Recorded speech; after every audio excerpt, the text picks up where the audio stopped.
Thousands of residents around Athens evacuated their homes, including those in the historic town of Marathon. The massive wildfire front edged closer to the Greek capital despite superhuman efforts to contain it, according to officials. Authorities ordered at least 5 more communities and 2 hospitals northeast of Athens to evacuate. Over 47,000 people across Europe died last year due to heat, according to a new report published in Nature Medicine. The study, conducted by the Barcelona Institute for Global Health, analyzed a vast amount of historical temperature and mortality data. Several U.S. service members sustained minor injuries from a drone attack in Syria last Friday, with a few transported for further evaluation, the Pentagon reported. Several U.S. and coalition personnel were treated for minor injuries.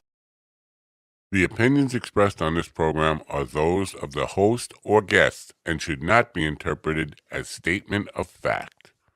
Independent fact-checking and corrections are encouraged. We got a couple of here, please. How you doing?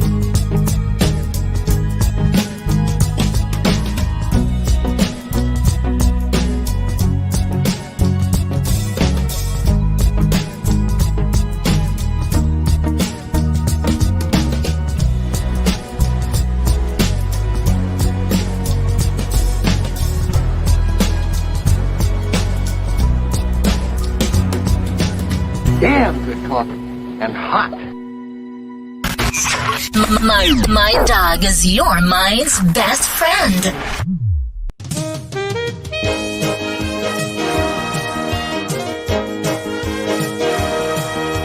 My dog is your mind's best friend.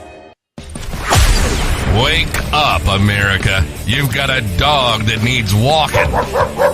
That's right, sunshine. Just put on a big pot of strong coffee and get ready to type your little hate mail with your opinions about Kumbaya and flat earth insanity. My opinion about stand-up comedy? You want stand-up comedy? Well, we've got sit-down comedy. It's time for Coffee with a Dog. You make me laugh. Don't ever touch my knob.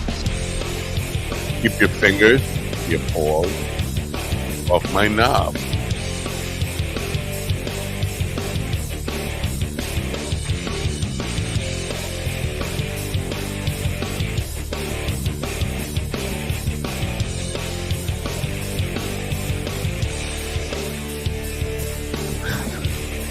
I'm sorry.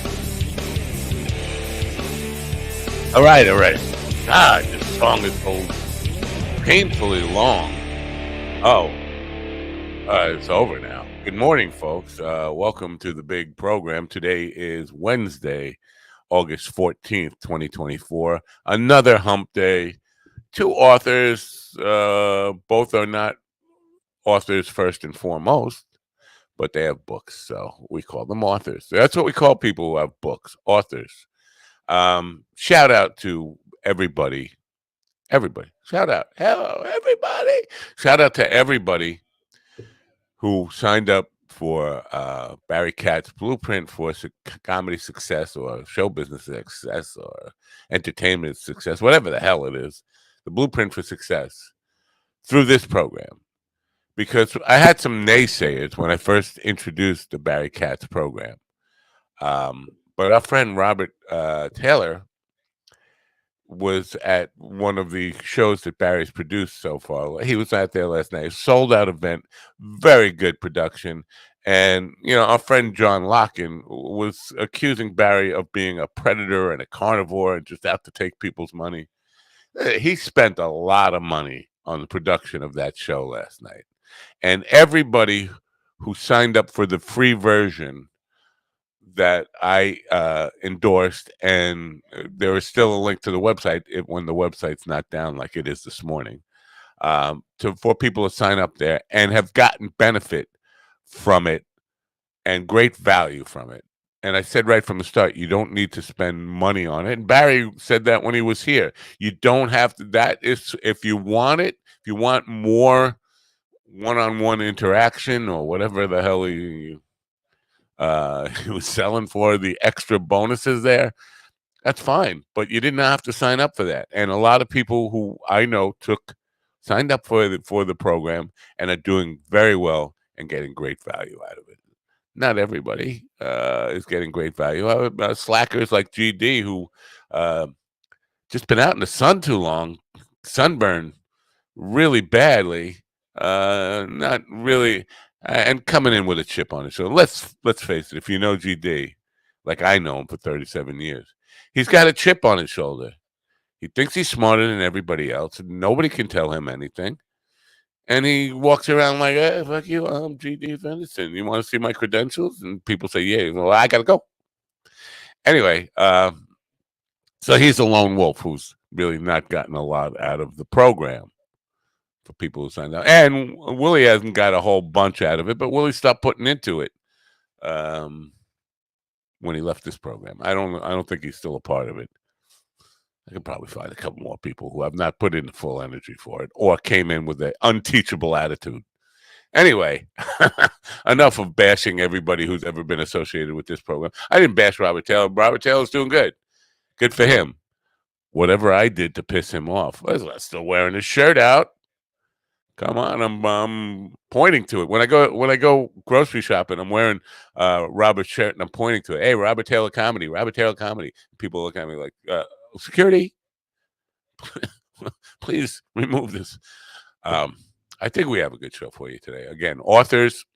Neither one of them started out to be an author, and neither one of them are Attica Pampel. I'm sorry. I'm bad with names. She's a screenwriter and filmmaker, and she has gotten into writing. She's written a trilogy, published her first book of the trilogy right now, and says it's about real life, even though it has vampires in it. Vampires. And in the second hour, we have Carl Hitchborn. I've mentioned Carl before in the same light that I have mentioned Barry's program, in that Carl has a program for musicians, but I don't see why it can't be also tailored to comedians. Carl was a baker by trade who helped a band go from 0 fans to one of the most popular bands in the UK. And he has a system that he shares with people for doing that, and thinks it can work for just about anybody, even you, even me, except I'm a lazy, no good son of a gun. Now, so that's what you can expect today with the conversations. Mike Shavola is a little upset with me for sharing a post that one of his best friends added to my timeline, where he's laying on a surfboard. This is like 10 years ago, at least, at a club which is now a gay club. No, I didn't do it. But he's laying on a surfboard, kind of posing, and the caption is "Surfing U.S. Gay." I didn't do that. Mike is upset with me for sharing that because it's on my timeline. His friend, his good buddy, posted that on my timeline, not me. Anyway, be upset. I didn't tell you to pose, and I didn't write "Surfing U.S. Gay." I didn't turn it into a gay club. And to be honest, I'm in the picture behind him. You can't really tell it's me because the head is cut off. But I'm wearing a shirt like this, but it's a little pinkish, a little pinkish for my taste. You know what I'm saying? A little pinkish. Anyway, what else did I want to ramble about before we move on? Oh, I got a day. But I got a day that I'm blowing up in my mind to be more than it is. Really, I got this, and this is this. What energy does this really take? And then I have to go across Long Island, first stopping at Governor's Comedy Club to help Tony get his technical stuff, at least a plan on getting his technical stuff straightened out, his technical issues. I don't even know what the technical issues are yet. I'll get there with my little legal pad and pen and paper and write down what I can. And then I have to get to a show in the Meadowbrook, which is even further down Long Island on the southwest shore of Long Island. I don't know my directions. And then I have to come back and do another show on the way back, another little hour music show. And then I have a program tonight with another author. But I'm blowing up my mind like that's something. It's nothing. Listen, I'm not working. I'm not going digging a ditch. I'm making music and looking at television cameras and what's the complaint about? But in my mind, you know what it is? It's that I have to leave my house and drive. I don't like leaving. I don't like driving. I don't like going anywhere. I'm to the age now where they just should put me in a bed, bring me Jell-O 3 times a day, maybe have a nice nurse give me a sponge bath, and then some pills to knock me out at night. That's where I'm at in life. I did try to mow the lawn yesterday against my wife's, and listen, she did a good portion of it before I even tried, and then I almost died. Against her advice, I went out but she negated to tell me that one portion of the lawn had been neglected. It's not really the lawn. It's part of adjacent to the street. The grass had grown literally taller than me, and with a push mower. So the old man was huffing and puffing. Are you all right? Yeah, I'm all right. I need a nap. So that's what we got for you. Anyway, today should be a good show. I hope you'll stick with us after this commercial, that is. By the way, I did want to tell you about our new sponsor, Bet Any Sports. Now that's sports, not sport. BetAnySports.eu/dog TV, where you can bet on just about any sport. You can even bet on the upcoming presidential election if you're so inclined. I don't know what the line is on that right now, because I have not signed up for it because I have a family history of compulsive gambling, so I'm basically staying away. But that doesn't mean I'm not wishing it on you and hoping that it destroys you and your family, this compulsive gambling thing. So go to betanysports.eu/dogtv. In the meantime, we have this as a sponsor, Daily High Club. We'll be back to meet the panel and then our first guest in just one moment. With humble East Coast beginnings in 2015, Daily High Club is the premier destination for glass water pipes, vaporizers, and consumption accessories. If you're looking to elevate your smoking game to the next level, you're in the right place. With over 1 million top-quality smoking products sold, and with a growing base of over 10,000 monthly subscribers worldwide, we deliver the ultimate smoking experience. But Daily High Club is not just a retailer, we're lovers of the smoking scene ourselves, working with giants like Tommy Chong, Snoop Dogg, Chanel West Coast, and more. Ready to join the Daily High Club? Let our experts curate your collection with our awesome El Primo monthly subscription box, or grab one of our fun and unique pieces from our smoke shop. Click the link in the description below this video to get this party started now. No, get this party started now. I don't know why he's so angry about getting the party started. Oh, look, Steven already got the party started. You know, it's early in the morning. Ladies and gentlemen, Steven the anarchist Ortiz up there, and Ron the Kane, the man who... Ron the Kane. Ron, listen, I was thinking about this last night. This is what I think about while I'm trying to fall asleep. Ron Kane did not know the other guy in Journey. Neil, what's his face, and the other guy. The other guy's name is John Kane, Jon Kane. Rhymes with Ron Kane. That's like me. I not being able to remember Pat Napo. Matt. John Kane. He could not remember. Ron Kane could not remember John Kane. Well, I have such a disdain for Journey. Why would I go through and remember the band members' names? Well, That's I fair. have a disdain for the band that Pat Napo was in, but I still remember his name. And Matt, actually, you know, I'm kind of flattered by that. For some reason, a lot of men think about me in the middle of the night. I was gonna ask, you know, Matt, do you often think about dudes in bed? Yes, I always think about you guys in bed. Aww, I especially think of my best friend for the last 37 years, Mr. Redskin O.J. Simpson. O.J., good morning. Good morning, America. Have you tried everything except what will work and you still can't get the red out?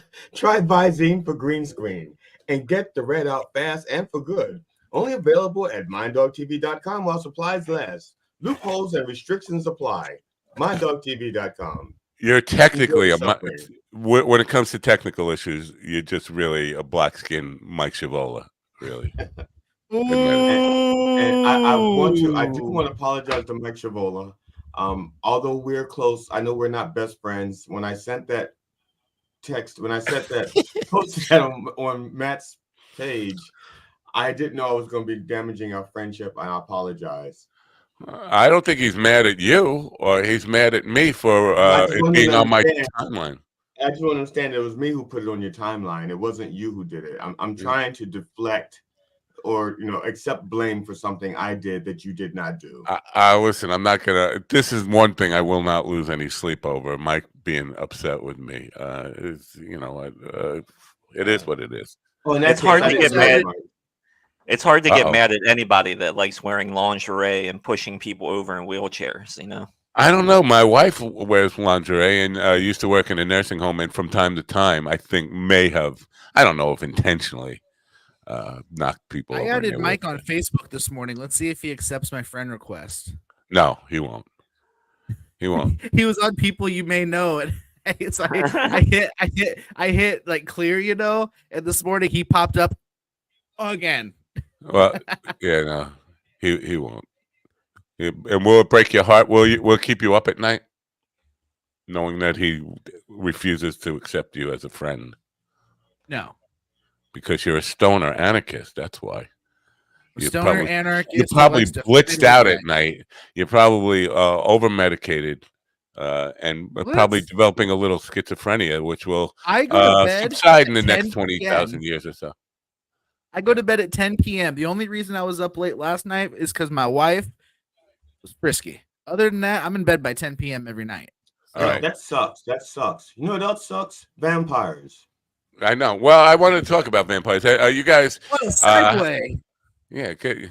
Now, our first guest, who is patiently waiting, she's a screenwriter and filmmaker who describes herself as just off the boat, but she's from Savannah, Georgia. No boats come from Savannah, Georgia, or Atlanta. Well, they do, but it's Savannah, Georgia. I think it's more like a wagon train than a boat. Isn't Savannah, Georgia, like right on the water at some like? I don't think no. Savannah's not by the water. They had like pirates and everything, didn't they? I don't think so. No, I don't. I listen. My geography is I failed at geography, even though because I never took it. That's a failure. But I think I know Atlanta is inland. It's not on the water. I don't think Savannah. That's Atlanta. That's not Savannah. Savannah is also inland. Yeah, it's not that far from Atlanta. That's what I'm saying. But there's no river or anything. I thought Savannah had water. Maybe it rains there. They have golf courses. The ghost of Savannah. Anyway, I don't know the connection between the gothic imagery of Atlanta and Savannah and vampires, but I have had. You could zoom. Oh no! Hey, he was right. He's right. They have boats. Mm-hmm. All right, so she's fresh off. Technically, Savannah's not on the ocean; it's inland more, but it's like 30 miles from the ocean. So they could have had. The point is, she's in LA, right? Where I think you have to be a screenwriter and filmmaker by law in LA. I think anybody who lives a screenwriter and a waitress by law, or you have to be a screenwriter and in the service industry by law. You have to be doing both. But I don't think you have to go down the vampire route. Now, you guys know. I think I've said this before. Stephen Kaplan, who was the proprietor of the American Vampire Institute, who claimed that vampires were real and he had contacts with thousands of them, was on the program many years ago. I think he passed away. He was not immortal.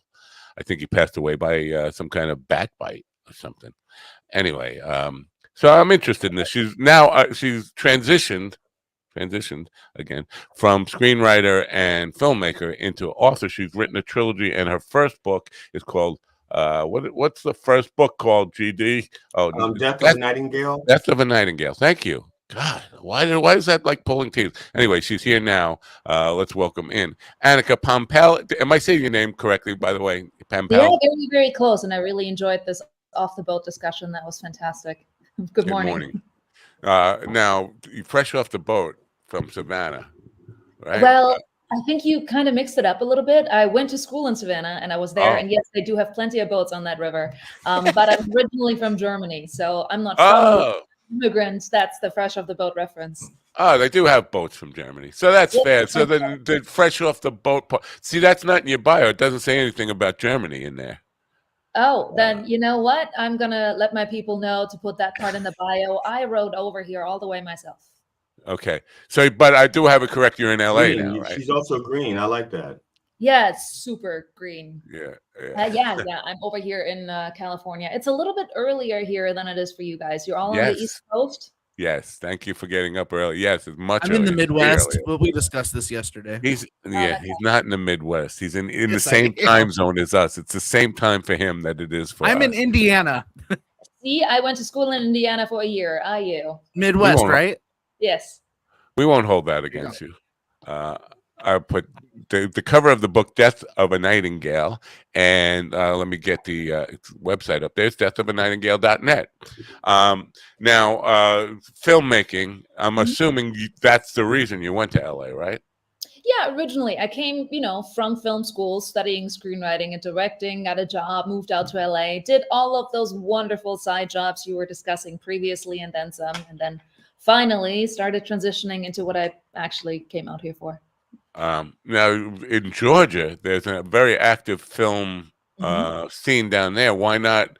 Because with these guys are comedians, and we talk often about people going to L.A.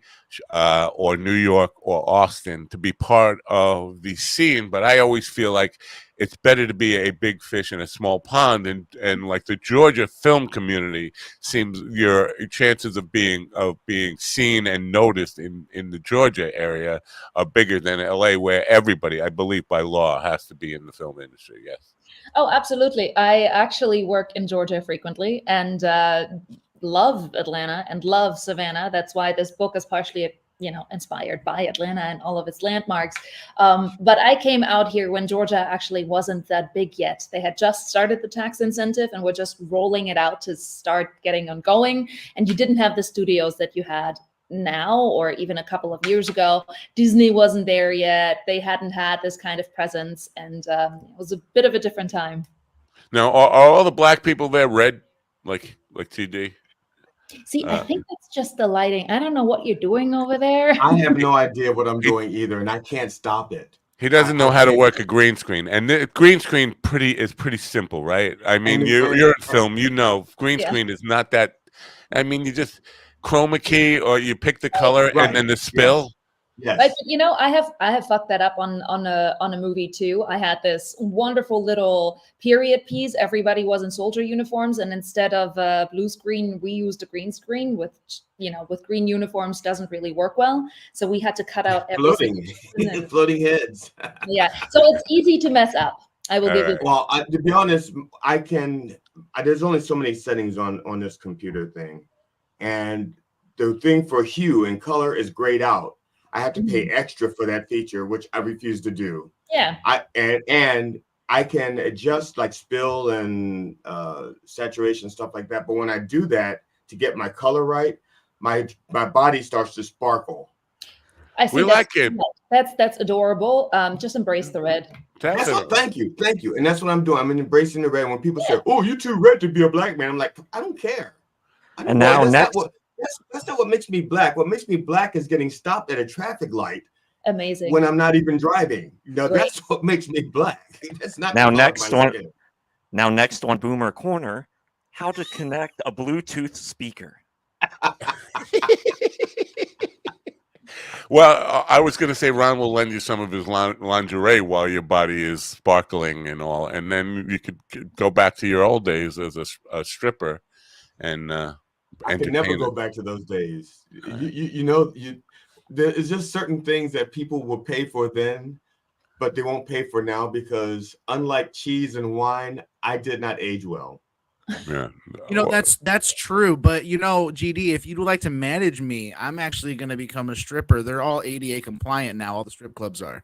So I can't even imagine I can ruin your career like I've ruined mine. I have no problem with that. So sure, I'll manage you. Sweet. Anyway, I'm sorry. back to the book.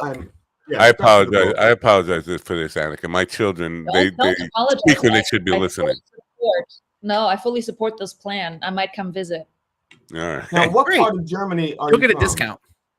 No, this is my turn. I was talking. What part of Germany are you from? I was born about an hour out of Dresden on the former east side of the country. So imagine middle of nowhere, Middle Earth, Hobbiton, absolutely gorgeous. People have big feet and love good food. And that's where I'm from.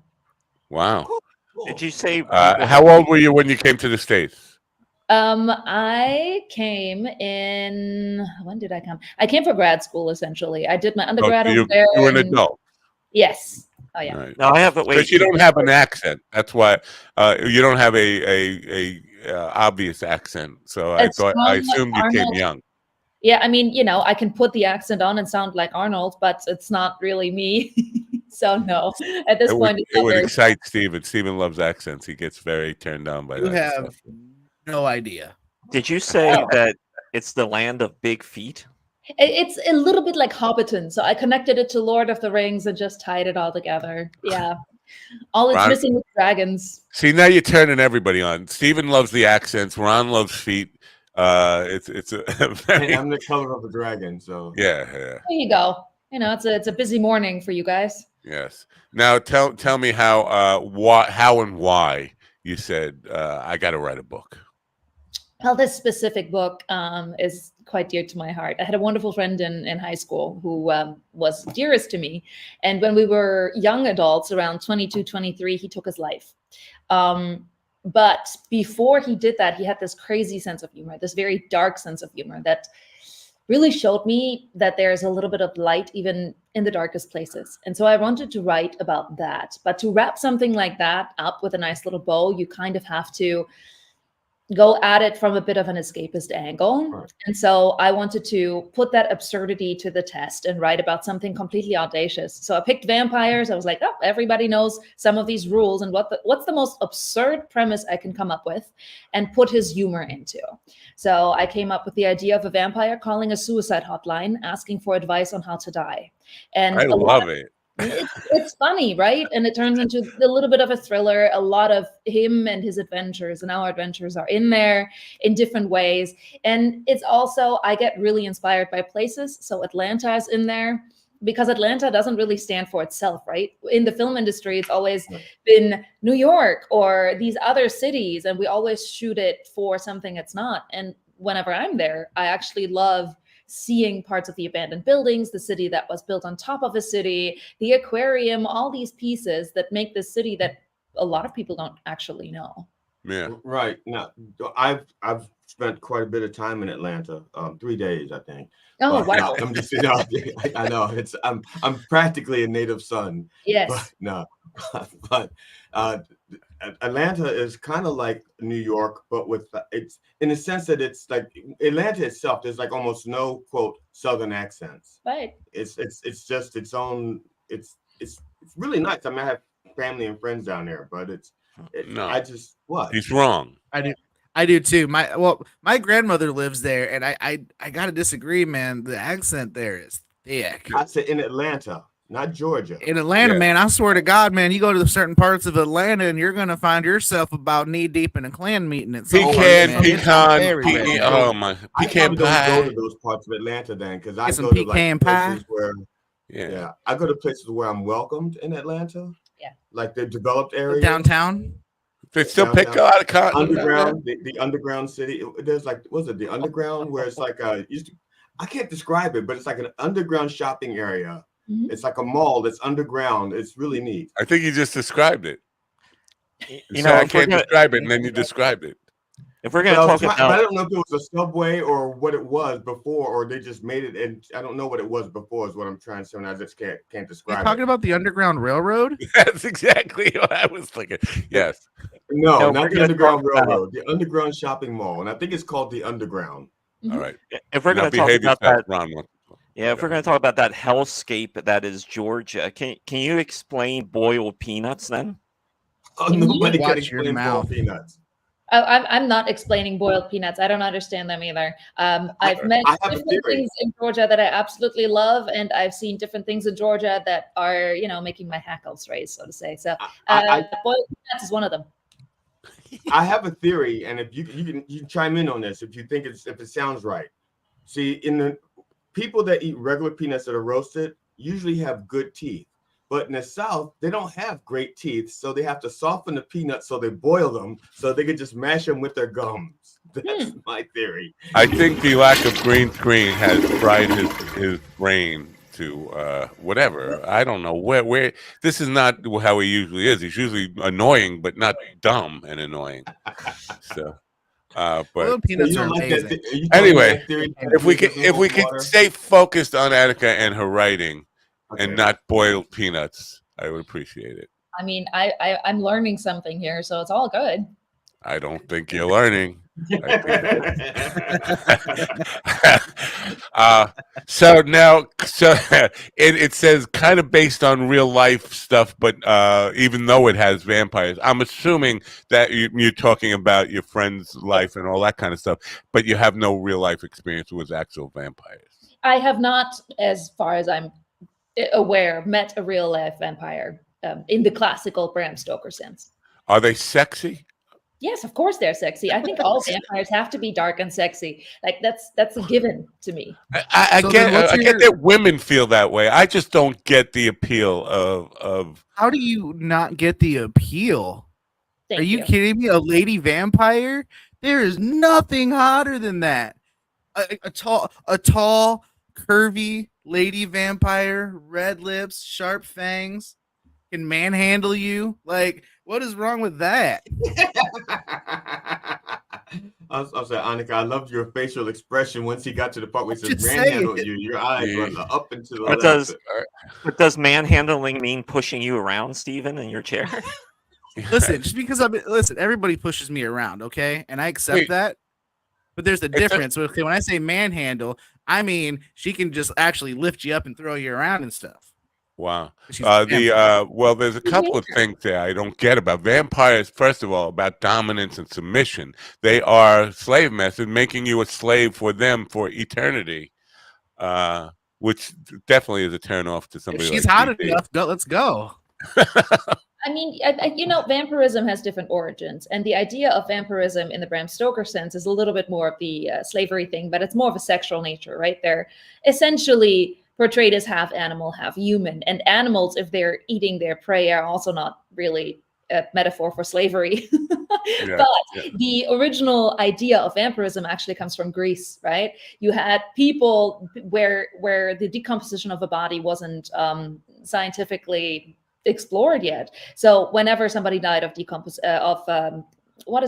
consumption, and the body decomposed and the lips got a little bit redder and you had all these things happening and they partially set up in their coffin, people got superstitious and started nailing them down to the coffin. That's the original idea of where revenants came from, right? It's not Bram Stoker. It's not this idea of blood sucking and all of this stuff.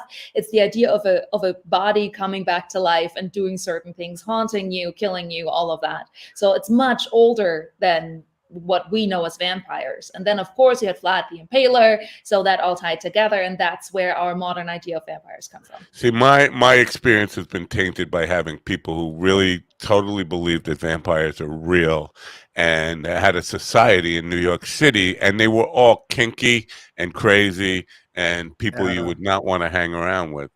I've known a few of them, and they are not. They're. It's not a good time to be around. I knew two people who were into that shit. Man, there's something so gross. But hey, you want to come over for dinner? Sure. And they sit there and they're drinking like pig's blood. They go fuck yourself. That's disgusting. I left immediately. I've never talked to him again. Especially me. I had pet pigs. That would really have been awkward. So now you've written a trilogy. Have you completed all 3 books? No, currently the second book is in planning stages because I also have other projects, right? I write other pieces, screenplays. I'm currently about to direct my first feature. So this one we're going to push out, and then I'm going to do a couple of the other ones. Gotcha. Now, when you're working on the books, because you're in Hollywood, are you working on the books just purely as books, or somewhere in the back of your mind you're writing the books and thinking, I'd like for this scene to be more cinematic so that when it's made into a movie, it works that way? Or is that crossing your mind at all while you're working on your book? I actually wrote the screenplay for this before I wrote the book. So it's, for me, I always think visual first. That's how my brain works. So I did it like that. Loved the idea, realized because I wrote it a couple of years ago that it's too big for me to actually pursue making it a real project yet. So I wrote the book, really wanted to play with it, got to know my characters a lot better. And then I had a book. And so I wanted to do something with that. Why is it too big for you? Because I've had a lot of independent filmmakers on, and they are not studio affiliated, and some of them, they've done some really impressive work on their own. It's not like you need studio. I mean, to get a well-named actor or actress to star in the lead might be difficult, but I think the actual technical part of making the film, it should not be too big for anybody in this day and age. Why did you say it's too big for you? Well, this film, if you budget it out correctly and you do it right, it has quite some visual effects in there. You have the aquarium in there, you have water scenes, you have a lot of abandoned buildings, there's fight scenes in there. I imagine to do it correctly, it would be a minimum budget around 15 to 20 million, which technically old school is a mid-sized budget, but that's not something you can currently in this market finance fully independently. You need some help. Steven will back it. Steven's got that. I said, 15 to 20 million. Let me get my wallet. 15 to 20 million. Okay, great. Thank you. Let's go. This film that you're going to be directing, is that going to be going to any streaming services, or? It's usually distribution right now isn't fully set up. We have a partner for distribution, but we haven't decided yet. What's happening currently in our landscape, it is very likely that it's going to be a streaming deal. And honestly, probably a sold streaming deal, maybe 1 or 2 festival screenings, right? That's the idea. Currently doing anything independent and hoping for a theatrical release, you're shooting yourself in the foot. So I'm not going to do that. I'm going to make the best movie that I can make, have people watch it, hopefully love it. And then one day, I might make a wonderful theater film. I would love that. But theaters are in trouble right now. Yeah. We know about that. Well, I know about that. I would not go. You could not get me to go to a theater at gunpoint at this point, because it's just... why go there? You know what? I'm going to pay $30 for a bucket of popcorn there. I could sit on my couch and watch it on in the comfort of my own home with popcorn that costs 75 cents for the bucket. Even the big ones, you don't watch like an Avatar or a Dune in the theater? No. There's some that I would rather see in theaters. Right. Like, especially some of the hero flicks I like, those are better in theaters.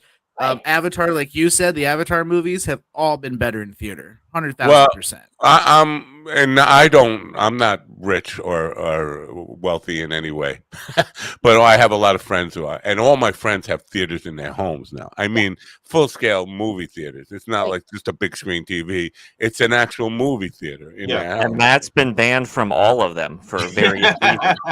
Yeah, but only Mike Chavolas. Nobody. But else. Now that we have the Mind Dog TV streaming service coming, you don't have to worry about that. That's right. That's exactly what that purpose is about. Anyway, back to you now. You worked in reverse. Most people write the novel first and then adapt the screenplay. Right. Is that a difficult thing to do, to create a novel from a screenplay to work in reverse? I mean, for me, I work very much of concept art. So I'm a very big outliner. So for me, the screenplay worked as an extended outline, if that makes sense. So I had the story, I knew my characters, I know where I was going, I had all the color, I had Atlanta, I had all of these pieces. So it was just my approach on how the tone of the novel worked and what I wanted to extend and from whose point of view I really wanted to tell the novel. So I worked through that a little bit, but the rest was fairly quick. Now, do you cast when you're working on your own films? Do you cast your own films? Yes, we always do. Like, obviously, we have a team, right? For the little one that I'm directing, I have a wonderful producer team, and we've been going out to actors as the lingo goes. So we're doing that. I'm involved in every phone call because, as an indie director, you are there from the first phone call until probably screening 10 or 11 when you really don't want to see the damn thing anymore. Would So any of your films have a need for I don't know, a character actor who might look like a Jesse Ventura, Groucho Marx, Himmler clone? always come on over. I'll put a I- hat on you. We'll figure something out. I need to put more stuff on my IMDb page. It's almost naked, and there are more things. There are things I'm not exactly proud of. Ron cast me in his original porn movie, which was but and he had me dressed in lingerie the whole time, and it was very uncomfortable. It was But very other than that, tasteful. It's very tasteful. Great. yes, tasteful porn. Because never mind. But so no, I'm desperate to be because I'm getting close to death, and I want my IMDb page to kind of live on after me. And right now, it's got me on a cooking show, like a bit part on a cop show and stuff like that. Because people think I look like a cop. So please put me in a movie, even if it's just a walk on, even just to be killed by a vampire. Any of that, I'm down for it. We call that dead meat. You're welcome to come be dead meat. All right. I would also, if you have any needs for anybody in a wheelchair, whether it be a victim or maybe even scarier, maybe even a vampire that can only take elevators. Ooh, I love that. saying. Ideas. Part of it is pretty funny, so absolutely. Yeah, I love the idea of a vampire that has to take an elevator to the top, and then the people escape down to the bottom of the building, and I just have to run into the edge of the building and fling off. Great. I think in Annika's casting call page, it said something about you have to figure out how to put your hat on in the right way first. And the way she's looking at Stevens, like, can we just chalk this guy's wheel and put him in the corner? Yeah, I mean that's cool too. Either way, I mean, Put things into my mouth. I try not to be a jerk. Yeah. Try. I try not to, but it's no use. Sometimes you just got it. I'm just kidding. Publishing industry versus the movie industry. Publishing is very, boy, it's overwhelming. It's like comedy now. Everybody is writing and publishing, and we have AI that's just publishing nonsense. AI driven content all day long on self-publishing sites, muddying up the waters. Yep. Which is more difficult to get any kind of respect, recognition, or build a career in, publishing or movies? I would say they're pretty hand in hand, and they're very different. So you can't just switch from one to the other. Turns out I didn't know this, but it's very tough because you have a lot of people who have a closed door. Nobody really wants to read your material because it's a dime a dozen, muddied waters, as you say, in both industries. And it takes a lot to push through that and really continue pushing through it. And at some point, you get people behind you, and that takes so many years. I genuinely thought by the age of 22, I'm going to be set, I'm going to be fine, I'm just going to be writing and all is well. Turns out it wasn't the case. So it just took me way longer to do anything in screenwriting, film, or in publishing. Right. Ron does a piece on almost daily called Showbiz on the show and he generally talks mostly about movies.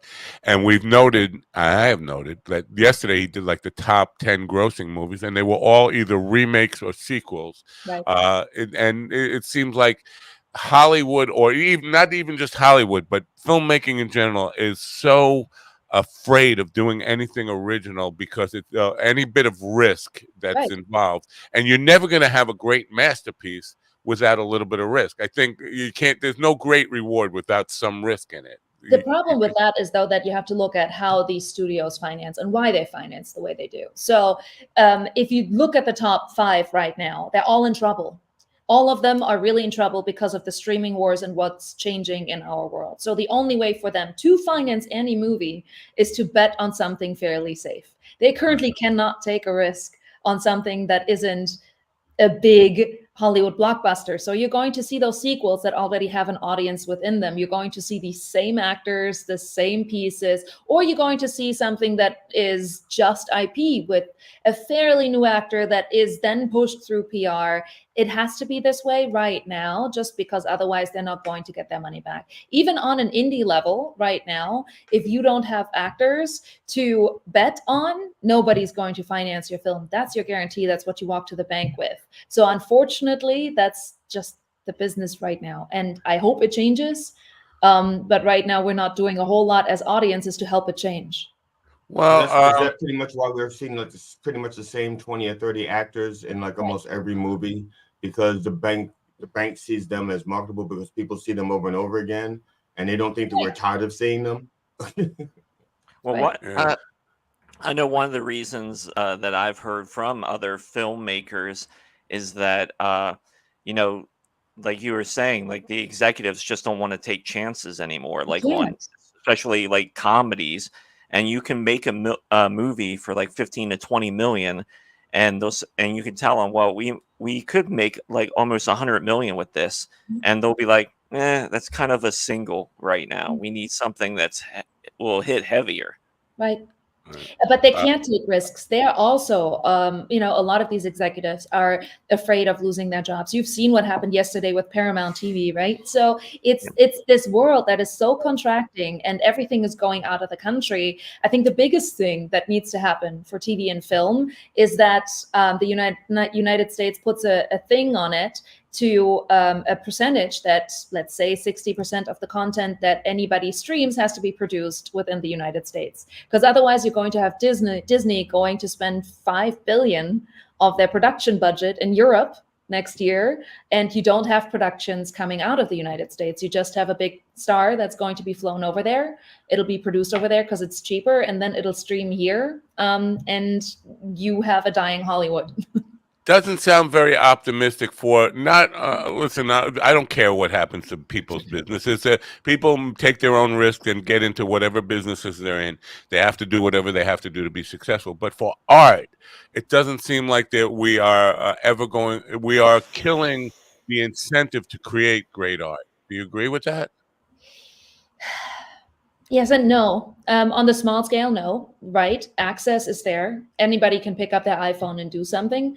But to make it a career that people can live off of, yes. And we're currently not treating the people well that are doing it. Right. I see this in Los Angeles. I see this in Atlanta, especially the day-to-day workers. You have a lot of grips. You have a lot of electricians. You have a lot of people who have done this for 30, 40, 50 years who have nowhere else to go. And all of a sudden it's stopping, and we're not helping. We're not stepping up to the table, not correctly. Yeah. But well, part of it, when you take away the ability to make a living at it, and even just a modest living at it, I think you're really killing the art, because if you have to work a day job, you have to be a waitress 80 hours a week while you're trying to make you have no energy creatively or physically to put into making great art then. So I think the bottom line is if we can't make it livable and sustainable for somebody, and not get rich and famous, all that stuff, but just sustainable, then there's no way that we're ever going to see really good art in the future. That's right. And you're going to just have this, very big polarization. You're going to have very good, big tentpole movies, the really fun kind, and really small indies, mostly coming out of different places. Or homeless people making great art. Yes. That's sad, but it's true. Now, in publishing, as I mentioned, AI is taking over publishing. So many people are cheating the system, having AI write the book, ghostwriters and all that stuff. That's not applicable to the film world yet, right? I mean, I know there's AI doing small shorts and stuff for internet, but you couldn't do a whole movie in AI at this point and make it quality that anybody would pay for. Yes or no? It's not a yes or no question. So I've played with AI. I think any writer that, wants to survive should probably get to know the tools, should figure out how to use them for themselves. I use them a lot as an assistant. So when I have something that requires a lot of research, I run it through AI to kind of give me a little bit of a yes or no on a thesis, right, that I have. So I use it in that way. And I think most writers need to start using AI, but it currently cannot write a whole book because it's nonsensical. It can't take long formats. It also doesn't know how character development really works. It, has never had its heart broken. It doesn't understand those intricacies. It's also very funky when you play with timelines, when you play with real beat sheets, because there's so much to storytelling when you really get into it, when you get into what's called the hero's journey and all of those, lingo things. AI can't really do that. It'll give you a very standard thing in one through line, and it isn't truly creative. And that's a big, big, big difference. It'll give you just the basic thing, and that's like half warm milk. What are you going to do with that? That's now, and thank you for that insight into it. And I think you're correct. But you seem young enough, at least you look young enough, that you're going to be around when it is capable of actually being very creative and all that stuff. Is that are you concerned about the future and where we're going with this, taking the human element out of things? I don't think we can take the human element out of it. I watched Sam Altman speak last year, and he said something super interesting. Of course he did.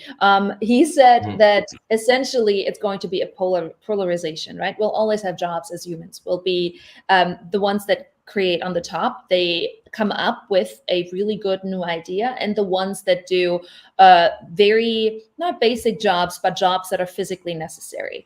And middle management, anything in between, will probably be done by AI. And it makes sense. Not that it's right or wrong. I'm not judging this at the moment, but it makes sense. So as a screenwriter, somebody who comes up with storytelling, there's always going to be people who are required and necessary for storytelling. I'm a little worried that AI will be used wrong and not regulated correctly, and that we are seeing it as an end-all be-all and a solution for something that isn't currently a problem. We should be using it for medicine. We should be using it for science, and we're using it for art. But I am not as worried as most artists are about AI. I see other problems as much more prevalent. Okay.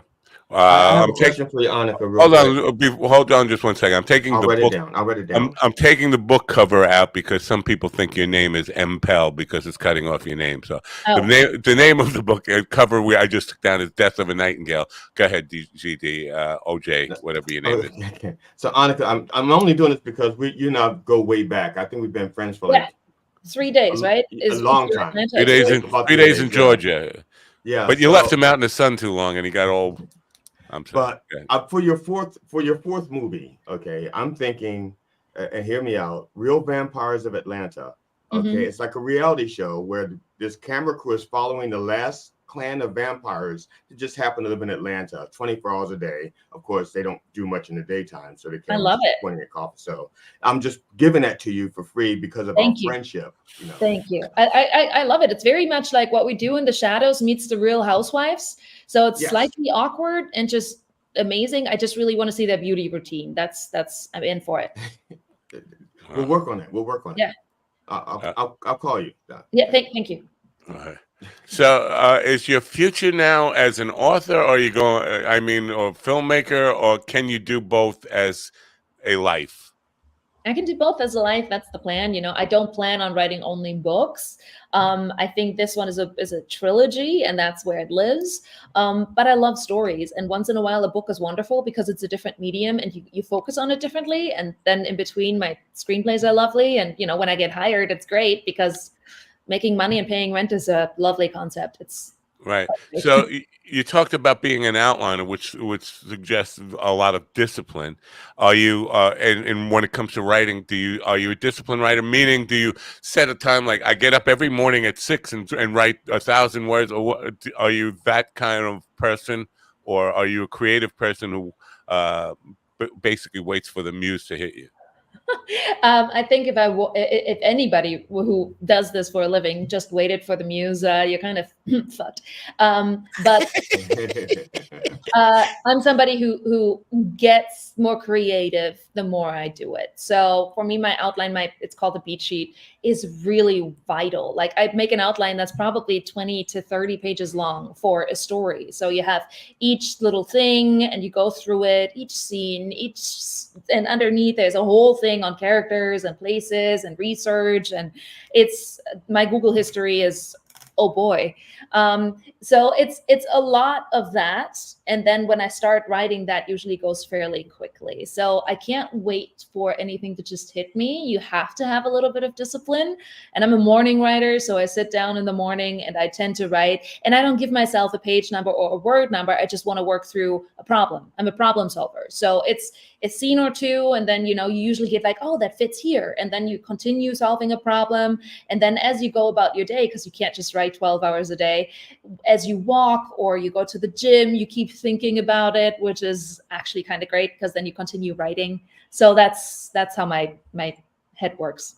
Now you're a Fulbright scholar, and I understand the academic, but with publishing now, because you've been out of school and you've been a filmmaker, are you the kind of person who seeks out mentors? And like in the publishing world, did you seek out a mentor or rely on other people's advice, or are you I'm going to teach myself this and do it all myself?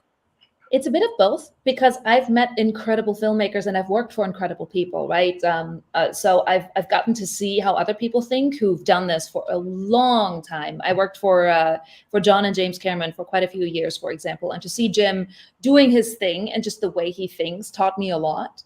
And other filmmakers too that I've gotten to work with that are just visually and structurally so specific.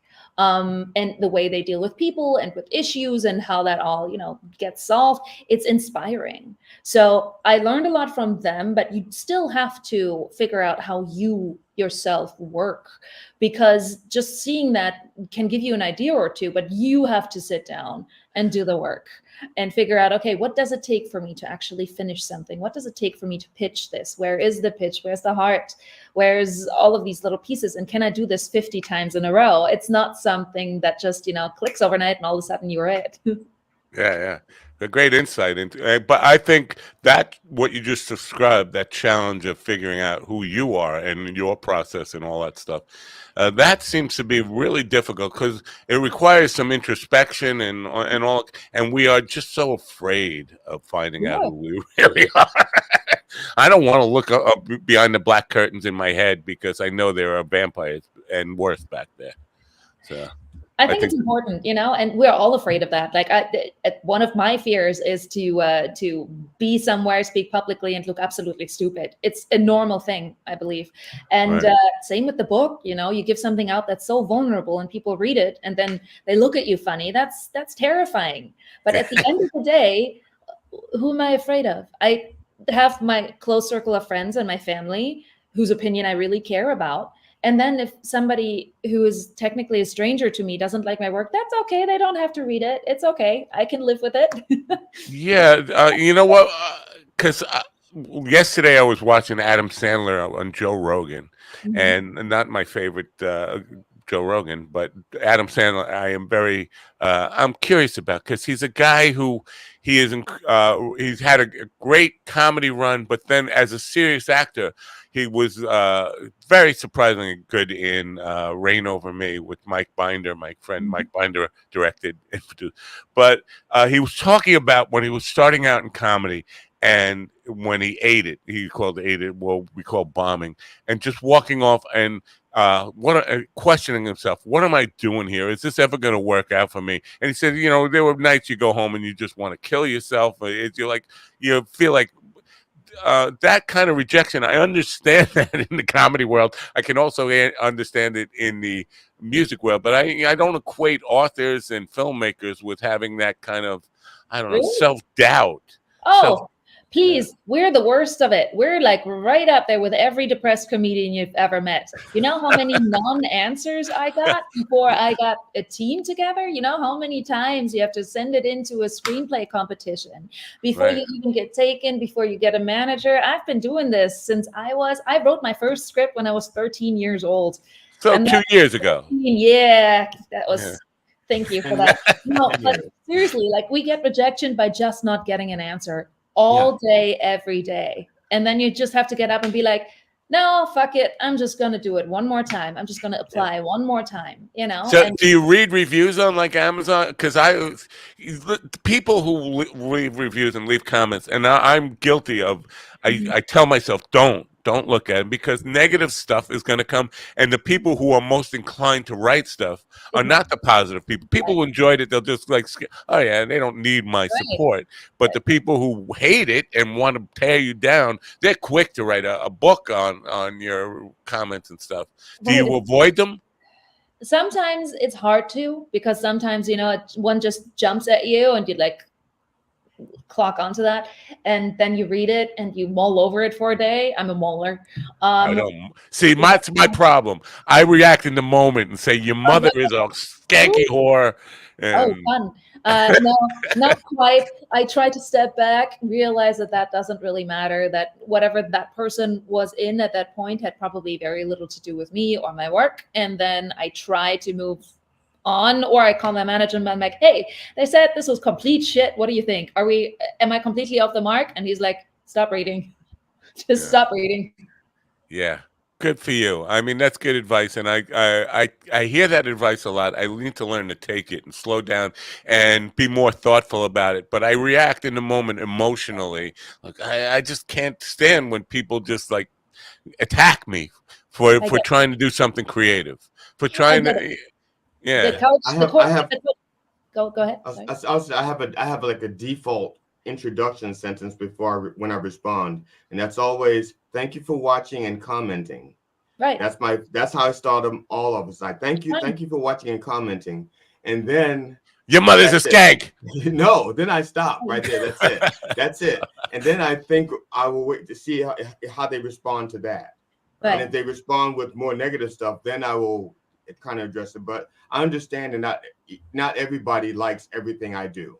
You know, if they did, then I would be like very, very, very popular. I understand that too, but when it comes down to like full out attacks on and that's, I get a lot of that stuff, you know, and I don't care if they make fun of my my appearance and all that stuff. I'm fine with. I laugh at that stuff.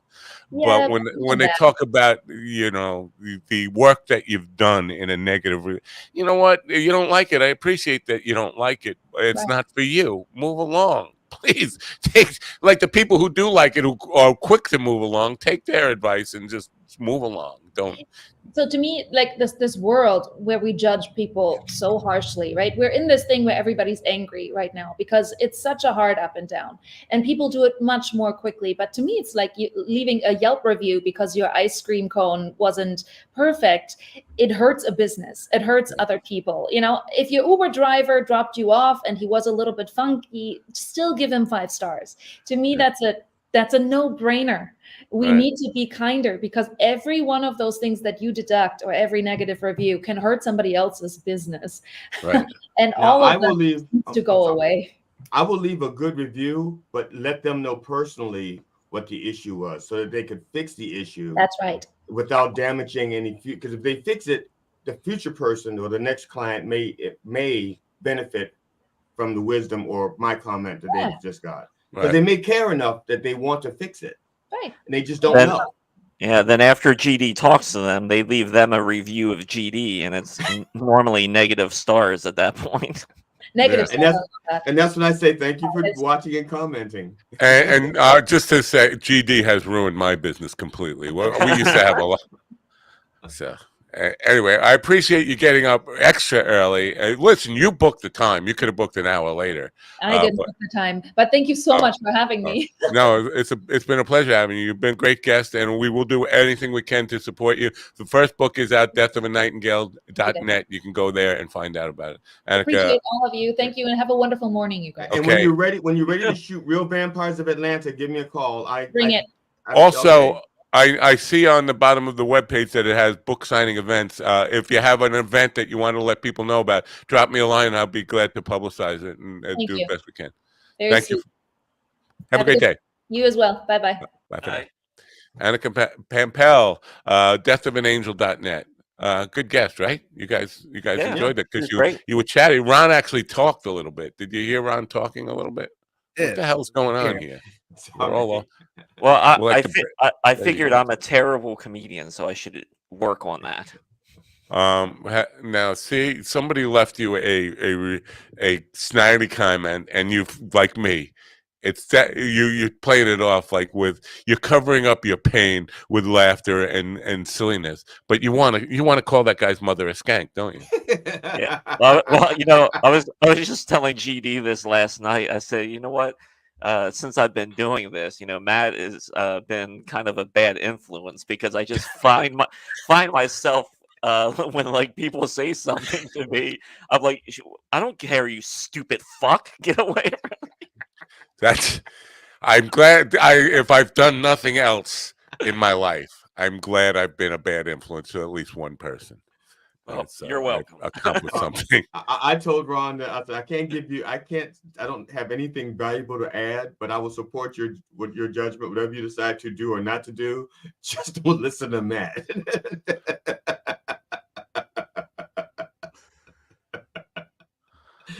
Sorry. I'm hurt by that. Your mother's a skank. I can't change that. All right. Just like I can't fix the red. All right. Let's do some news for Lord of Arc Midnight. Good morning, Lord of Arc Midnight, whoever you are. Enjoy some AI news. AI is taking over the news platforms like it is movies and books. Hey, Carl. Time for the Ron Feet Show. Oh, he's leaving. Several U.S. service members sustained minor injuries from a drone attack in Syria last Friday, with a few transported for further evaluation, the Pentagon reported. Several U.S. and coalition personnel were treated for minor injuries, including smoke inhalation. Others are being examined for traumatic brain injuries out of an abundance of caution, Pentagon Press Secretary Major General Patrick Ryder told reporters. The Pentagon did not specify how many personnel were injured or transported when asked. Jim Kender reporting. Over 47,000 people across Europe died last year due to heat, according to a new report published in Nature Medicine. The study, conducted by the Barcelona Institute for Global Health, analyzed a vast amount of historical temperature and mortality data from 35 different countries to arrive at its conclusions. The year 2023 set records as the hottest year to date, and experts predict 2024 could surpass it. Chris Anderson reporting. Thousands of residents around Athens evacuated their homes, including those in the historic town of Marathon. The massive wildfire front edged closer to the Greek capital despite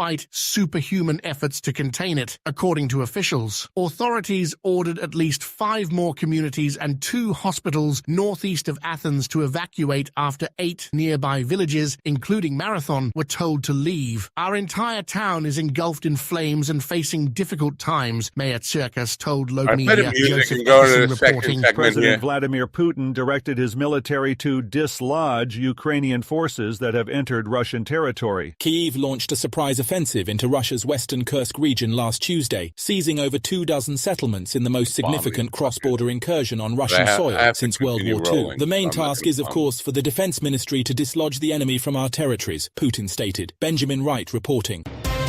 Make a note of that one. I'll come back to the Putin thing. This is the latest news headlines. Ron, speak about.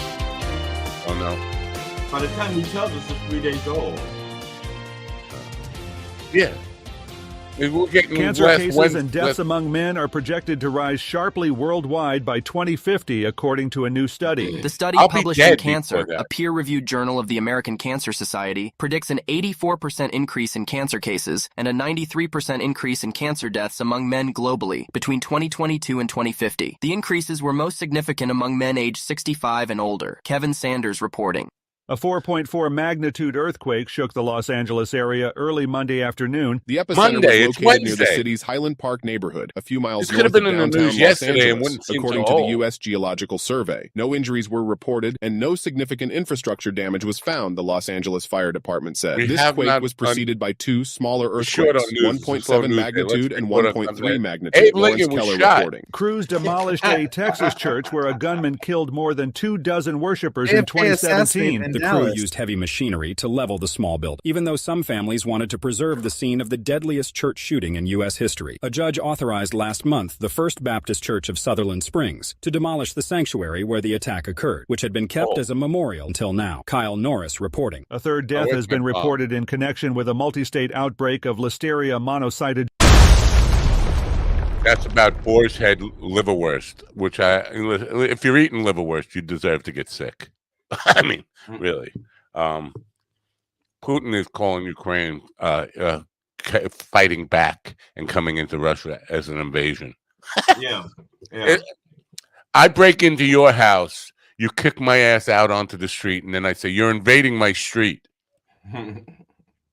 Fucking amazing. We live in a world where everybody spins everything. And there's no like objective reality. The objective reality is Russia invaded Ukraine. Now Ukraine is kicking their ass and they don't like it. I wouldn't like it either. If I go to bully somebody and they end up beating my ass, I'm going to complain about it. But especially if you bragged before you bullied them that you're going to do it and kick their butt in like a week. Yeah, a week. We'll own the whole country in a week. Right. 2 years going on 3 years later. Are you a big liverwurst eater? Liverwurst. I used to be. I love liverwurst, and then once I could no longer digest beef and pork, I switched to turkey verse. You know, they have liverwurst made with turkey, and that was pretty good. I don't like anything fake. Now, Florida, it's real turkey. It's not fake. Yeah, I know. It's real turkey. But it's fake liverwurst. Like turkey bacon is fake bacon. You can't say it's real bacon made with turkey. No, then that's not bacon. Bacon is pig's ass. That's not exactly where the stripes come from. Oh, okay. Right. Didn't you say you used to raise pigs, or were you just friendly with them? I don't know. I'm rolling for the long day I have, so I'm preoccupied with my trip already. Because I'm gonna have to like run out of here as soon as the show is over. I gotta pack up and run across Long Island. Now, when you say over, do you mean like 11 o'clock over, 11:30 over, or noon over? I was kind of planning on 11:15ish, but I got to get out of here no later than 11:45. I have to leave the house no later than 11:45. So, is your car already packed? No. Why didn't you pack your car already? You could have packed it before you started the show. Because it would make the studio look a little empty, naked. That speaker back there. Okay. Yeah. And I care about how this looks. I wouldn't come on like all naked. bad green screened. I would not come on this program. I wouldn't either. This is a good green screen. It's just a bad complexion. All right. So the first guest went pretty well. I think Stephen would have liked it a little more if she would have like done the German accent. You know, German. Oh man, chick with a German accent. Let me tell you. Who was the before Mae West? I'm thinking like my grandfather's day, the big sex symbol. But she had a German accent. Marlene Dietrich. Oh yeah. Yeah. I just got a boner just saying Marlene Dietrich. Did you see that? It's a table just.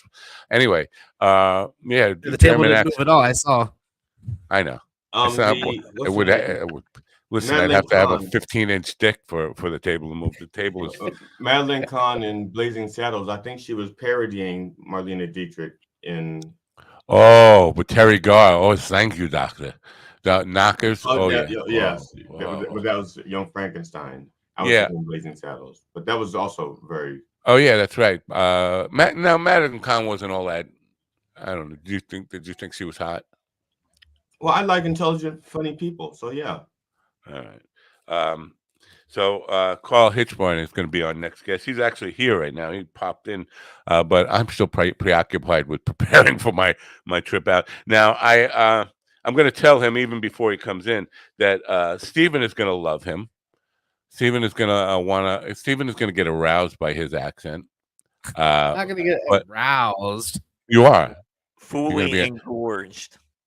Well, yes. Let me explain to you. Now, you guys have never seen this before, so you won't get the reference. But here's this. I am Enzo, the baker. I am Enzo, the baker. I've seen Powerball Z. I don't remember that scene, but the baker, Powerball Z, wasn't it? I am Enzo, the baker. Dragon Ball Z. I'm sorry. And then Michael says, "Better get out of here, Enzo. There's going to be trouble." And he says, "If there's trouble, I want to stay for you, for your father, for your father." It's from one of the greatest movies of all time, Dragon Ball Z, The Godfather. To be honest, I didn't like that accent. All right, being honest. Anyway, Carl was known as the baker. Now I want to alert him to the fact that Stephen's going to be aroused by him and in love with him from the first second he opens his mouth. But GD, the red-skinned black man, O.J. Simpson here, he has a strong prejudice, and he let it be known yesterday that he doesn't believe in Carl and his platform. So Carl has some work to do. I don't know what the platform is. I don't know we talked about his music platform, a music program that is geared for going from zero to popular. I don't know how many fans, but he's got I don't think I said I didn't believe in it. I just. You said, "Oh, you want me to play the? You want me to play the tape?" Yeah, please, because I don't remember. I don't remember the conversation at all. Oh. Yeah, you said I can't wait to call him. I can't wait to listen to what he has to say. Bullshit or something like that. That's exactly what you said. That's it. That's it. Yeah. Well, I'm gonna have give him a chance right now to convert you to get you on his side, make an adversary of you, advocate of you rather than an adversary. Anyway, ladies and gentlemen, please welcome the baker. Good morning, guys. Good morning. Morning. How's it going? Can you hear me? Okay. Yeah. No, you see, Steve. Oh, look at Steven. He's getting turned on by you already. Now, Carl, let me bring up your website domain here, name and all that stuff. So 0 to record breaker. Now, you've already been alerted that GD is a big skeptic of your program here, without knowing anything about it, just because you have a program. Total blind ignorance, but that's how I feel. Your job today is to convert him and make him a believer. I'll try my best. I'll try my best. Tell him about your program and how and basically how you got into it. It's not so much a program. What you're referring to is a book that I've written called 0 to Record Breaker, and I read the first version of that 5 years ago. And I've just released a second edition. But essentially, yeah, it's the story of how I came into the music business. As a baker, I had a bakery business, and I got involved in the industry. This was 15 years ago now, and what I discovered in the industry, I didn't really agree with the philosophy of the industry, and not just the major record labels, but the entire system, really, the entire system, and how it's designed really to cause chaos.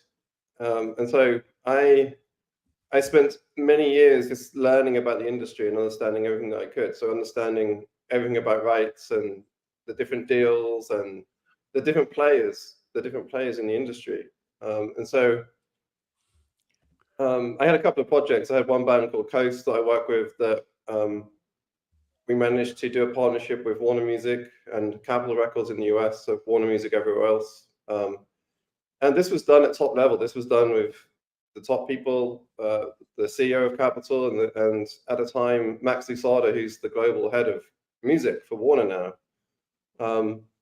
And being in the system and seeing the major record labels in action, it was a real eye-opener to just how inefficient and how terrible they are at doing anything.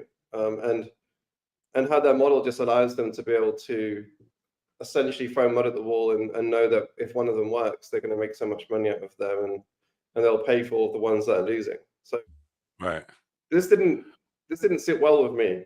It was a very unethical way of doing business. So with the next project I had, the Hunter, I decided to do things differently. And so instead of partnering with record labels, I decided to create a situation where we would operate as the manager, the label, the publisher. We would hire the venues. We would take control of everything. We wouldn't outsource to anybody. We'd just essentially be a 360 partnership, but a 360 partnership in the sense of trying to just be as efficient as we could and to be able to make the perfect plan without anybody else saying you can't do this, you can't do that, and having different rights holders saying you can't, that doesn't fit with our agenda over here. We think you should do it this way. We could make the plan that we wanted to make, and the result from that. Now these guys are comedians, which is even more brutal than the music industry. But you spent all that time learning about the music industry, but it's changing. It's changing by the moment. I mean, nothing is changing faster than technology and the music industry go hand in hand, I guess now. But it's the rules and what happens. We still have a few artists that are products of mega corporations, the Taylor Swifts and those people. But for the most part, most of the people who are making a living out of it are independent musicians using some kind of variation of what you're talking about here, building fans. Is it applicable across lines to comedy? So for me, it's that the principles are the same. It doesn't really matter what you're doing. It doesn't matter if you're trying to build in the music space or having a bakery business or any other type of business. There's fundamental truths, okay? And some of those fundamental truths they're applicable to anything that we do. They're just fundamental truths. So, one of them is that if you have a really great product, in the case of music, if you have really great songs that resonate and connect with people, then you have a good start point to build on top of. Okay. And then if you have a brand that where you really understand the brand and you can communicate your message to the audience and they understand why they should care about your brand, then you also have an advantage. And then if you actually have a plan, if you have a roadmap for where you want to go to and you know how you're going to get there, then that also gives you an edge. And then if you have a marketing plan that is also attached to that plan, that helps you to navigate the strategic plan that you've got, and then you have a sales process and secondary products that allow you to monetize the audience as you build it, you're in a great position to be able to start scaling and from there. And so it doesn't matter what you're doing. If you don't have one of those components in place, then your proposition, the chance of winning is much more diminished, basically. Now, you've been posting a lot on Facebook recently, and almost everything you post is most of the things I've seen anyway, is in the form of a true or false question. And I always think, well, it's not entirely true, it's not entirely false, but because you just kind of touched on one of the things that sticks in my mind is that you said true or false, having a great product. I forget but you're talking about having a great product is essential for making it. And my thing on that is every artist thinks their product is great. I mean, objectively, having an objective critique of your own work is really, really difficult because GD thinks he's a great comedian, but I think most of America would disagree with that. No, I think I'm a super fucking fantastic comedian. Okay, whatever. I think I'm a pretty good comedian, though. And which is why when you're getting good business advice, you turn your back and go the other way. Yeah. Anyway, yes.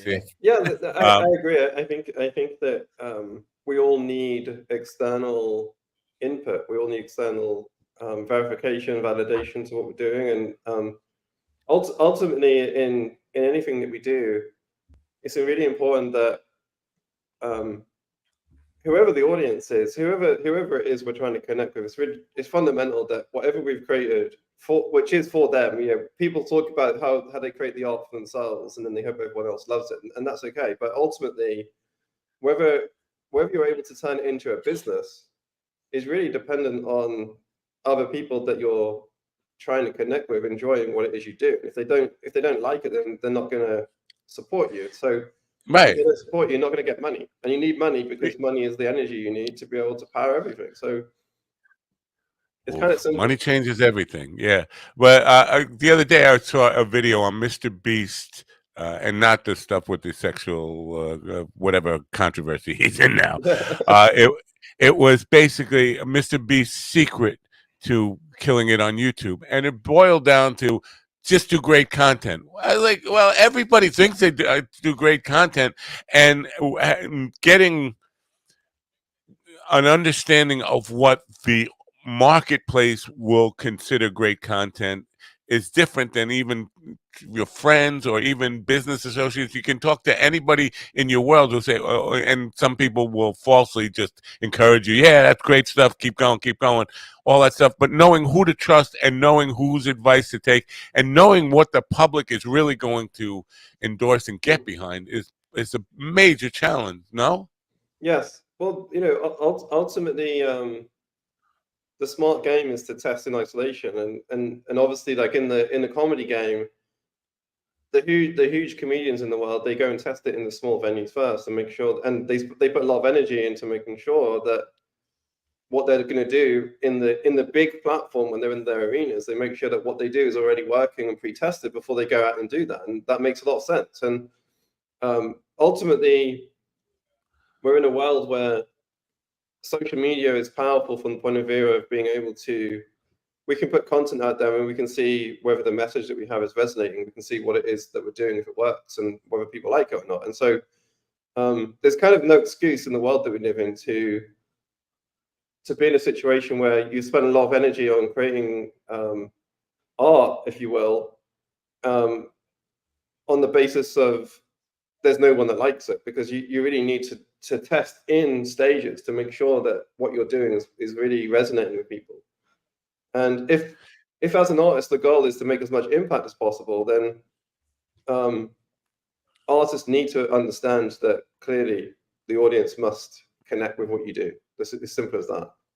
To qualify there was as possible, and make as much income as possible, because how we define success is different for everybody. But while we were having this discussion with the filmmaker and author just before you came on this morning, I feel like it's sustainable. Making it where you can make a sustainable living at it. Now, that's how I would define success. For me, what that sustain looked like was being able to afford my own house several times, 3 times now, and put food on the table for my family, and still do the things that I love to do, the creative art that I do. But I think what happens is we get in this, it's never enough money. Like greed is one of the real tough things. And people just have this image of I'm not worthy unless I'm a superstar, unless I have the money Taylor Swift has. I'm not worthy, and all that stuff. And putting those kind of definitions on what success looks like is probably a dangerous thing, because we're always going to feel like a failure then. But so how would you counsel people on still being able to create good art that you're proud of, that has actual meaning and redeemable value in the world, but writing the commercial, the sustainable business part of it, making it make sense? I think the word commercial is kind of what again, that's kind of a broad term. For me, it's more whatever the niche is. There's lots of niches in everything out there in the world, and so it's like it's understanding who is the audience that really enjoys what that is, and then it's understanding what it is going to resonate with them. And so it may not be commercial in a broad sense, but it can be very commercial within the subsector of the market that of people that really are going to enjoy what it is you do. And it could be that most people won't enjoy it, but those people will. And we live in a world where we are connected on a global scale. The world is smaller than ever in terms of communication. And so you don't need that many people to really believe in what you do. And yeah, there's some when I talk about fundamental truths, there's one fundamental truth that's really important as part of the overall strategy, and that's that you have to understand that people need a lot of touch points. They need a lot of touch points. They need to be able to become, if you like, programmed into what it is you do. And so one of the and it's interesting when you commented on one of my posts, I believe, and Matt, and then I didn't get back to you, and you actually followed up on another post and said like, hey, here's I'm a pain in the ass with that. Here's the link, but this is the key thing, you followed up, and that's why I remembered that I needed to book the call, and so I did, and that's why we're here right now. And so the power of following up, and in the world that we live in, there are mechanisms to be able to do that in a way by making sure the content that you create and the content you're posting out there on social media is resonating with your audience that you're trying to connect with in a way that allows the content to do the heavy lifting for you. That's following up with the audience for you every day and connecting with people every day and doing that heavy lifting. And then you can add into the mix ads too. So you can have a situation where the organic game is being played and the ad game is being played. And in combination of these two things, this is how you can really do some crazy stuff. And that's some of the, in terms of, just to give you some context, GD, it's like the band that I work with, okay, we went from no fans to playing to 10,000 people in London in less than 2 years from the first ever show that they did. And this is an alternative rock band. And traditionally that scene is a very difficult genre to break. You have to tour like hell. You have to play to 50 people and then 70 people and 100 people and so on. We went from 250 people in London to 1,250 people to 2,500 to 3,500 to 10,000. So in 5 iterations from the first show, from 250 people to 10,000. And we did this outside of the traditional business. We were not in partnership with major record labels. We were not in partnership with the industry. We built direct to the audience and we connected direct with that. And so by following up and having a situation where our marketing strategy meant that we were always in front of the audience every single day with organic and advertising, it meant that we had an audience that we could convert into a customer, which is what we did with ticket sales, and not just ticket sales, merch, and records. We sold 60,000 records in the UK in a couple of years. And wow, and that's impressive. 300 million streams on Spotify in that time too. Wow. So, Spotify is not so impressive to me. Not because, listen, popularity-wise, it means you're doing something good. People are listening to your music, but the way they rip people off. Well, I mean, they just. How much income do you think that we got from 300 million streams? 20 cents. But $1.5 million. Wow. Dollars. Wow. So how? Because when you do volume like that, you get paid. Let's say like on average is 5K per million. So if you do 300 million, now you have 1.5 million. So this idea that you can't make money with streaming is just not true. You have to have enough. You have to have a really good product, and you have to know how to connect with your audience. And if you do that well, then you can make a lot of money. So it's not that it doesn't pay. It does pay, but you have to be not just good. You have to be above the level. So every level, not just the music, but every level. You can't right. compromise. You can't compromise. Part of this new paradigm, okay, and I agree with you that you don't need millions of fans. You can support yourself on a smaller group of fans. But I think, in my view of this, what this is doing is hurting the consumer in a way, because you have to love one thing and love it completely, nobody has enough money to support every band they like, every artist they like on in terms of dollars. If they're gonna have to do it individually, that becomes like, especially on a monthly subscription type of basis, that becomes prohibitive on the consumer end of it. You're asking, not you, but the industry is asking people to kind of spread themselves thin on, or decide who you love, get behind that one artist completely, and basically close your mind to every other thing, because this is where you're putting your dollars and where you're putting your support. Does any of that make sense in any way, and do you disagree with it? No, look, it does, and I think that what you have to also understand is that when you're building an audience, you've got different subsets of the audience. You've got some people who will be early adopters who are very aggressively wanting to go down the rabbit hole. They want to know everything about the project. They want to know every detail. They want to discover everything you can think of. And those are the people that, they are the ones that you talk about. They will be the ones that at the end of the year, they'll be the ones that have listened to your music the most, or they've consumed the most content. They love everything that you do. You need those people. You need a lot of them. Okay. But what you also need is, you need the ones that are like, they really like what you do, but they're not as fanatical, but there's a lot more of them. So you need those ones too. And you need the ones that are a little bit more casual, even more of them, because they will be consuming in some way that does give you some revenue, but it's not going to be the same revenue as those super fans will. But if you build in mind of attracting the super fans and building in mind of creating content that resonates with them, at the same time, the content will also resonate on a higher level with a bigger audience too. Some of it will. Then you're in a situation where day by day you're building super fans, and these super fans, they will start to give you that money quickly. They will start to support you in a way that will help you to, as you said, you need sustainability in anything that you do in life. The energy source that we need is money, because that powers everything in this world that we live in. Unless you want to start trading in cars or whatever it is that you want to trade in, which is not really very practical. Ultimately, you need to have income coming in at a level that gives you that sustainability. But once you do have that, if you can get 1,000 people that love you, then you can get 10,000 that do too. So you just have to keep building on top of what you already have.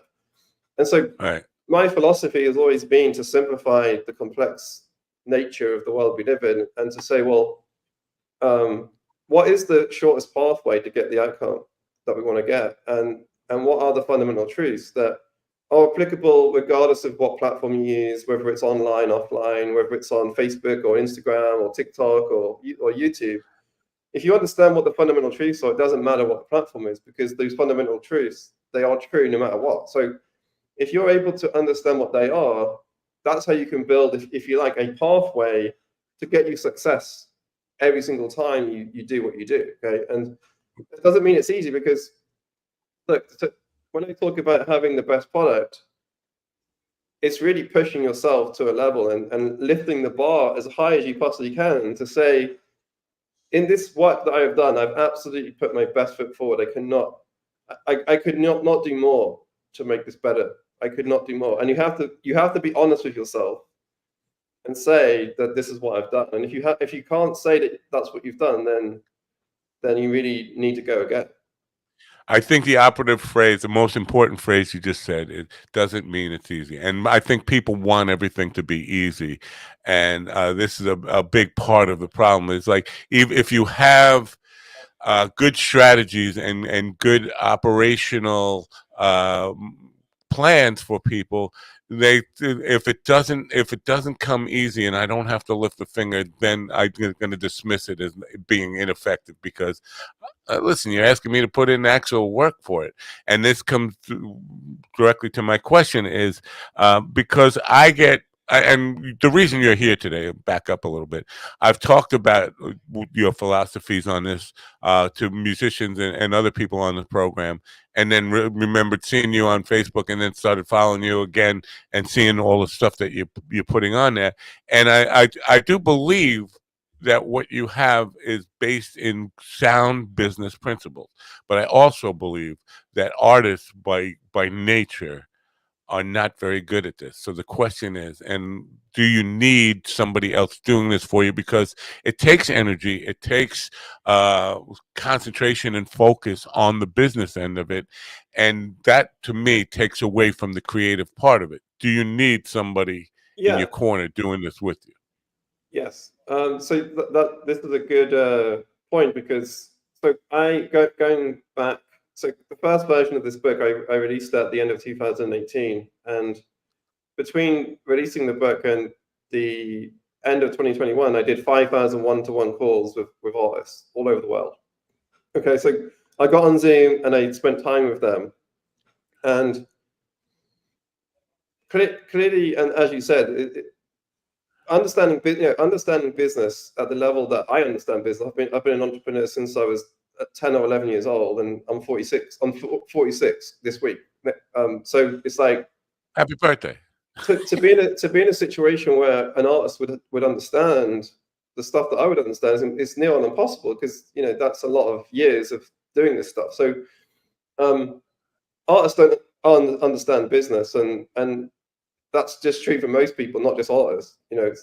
It's complex, and the music business is very complex. There's so many layers. It's very fragmented. There's different players involved. There's different rights. There's different income streams that artists have, and quite frankly, it's an absolute headfuck for them to actually go through this. They have to try and navigate this chaotic scenario of trying to find a way, and so artists they don't just need to be educated. They need support around them that does the things that, as you said, they really shouldn't do. They really should focus on doing their art, and they should have the heavy lifting on the things that are really important that they need to do, but they need to be done for them on their behalf. So they don't just need, this is kind of notion that artists should do everything themselves. They should, they should write the songs, they should record them themselves, they should make the content themselves, they should run the ads themselves, they should do everything themselves.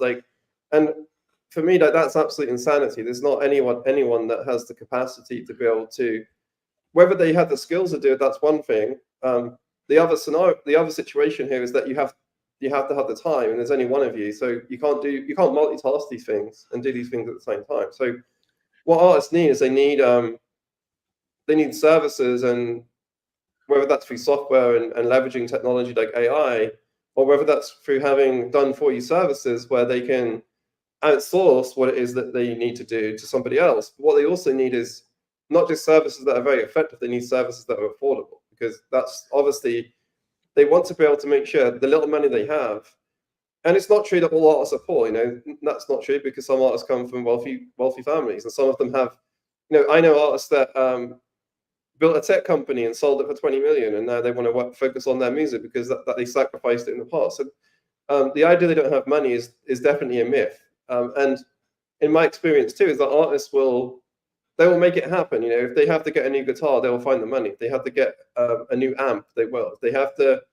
rehearse for the tour, they will do that. They will find a way of doing it. And so they will invest in themselves a lot more aggressively than people realize, but they need the options, and the options are not out there in the wild today. And so this is something that I've been working on the last 2 years, is building processes to create services that are highly effective, but will also be incredibly affordable, versus having to go to an agency in, say, Los Angeles or New York or in London, in the most expensive places, to where you'd be paying a lot of money every month to get one service.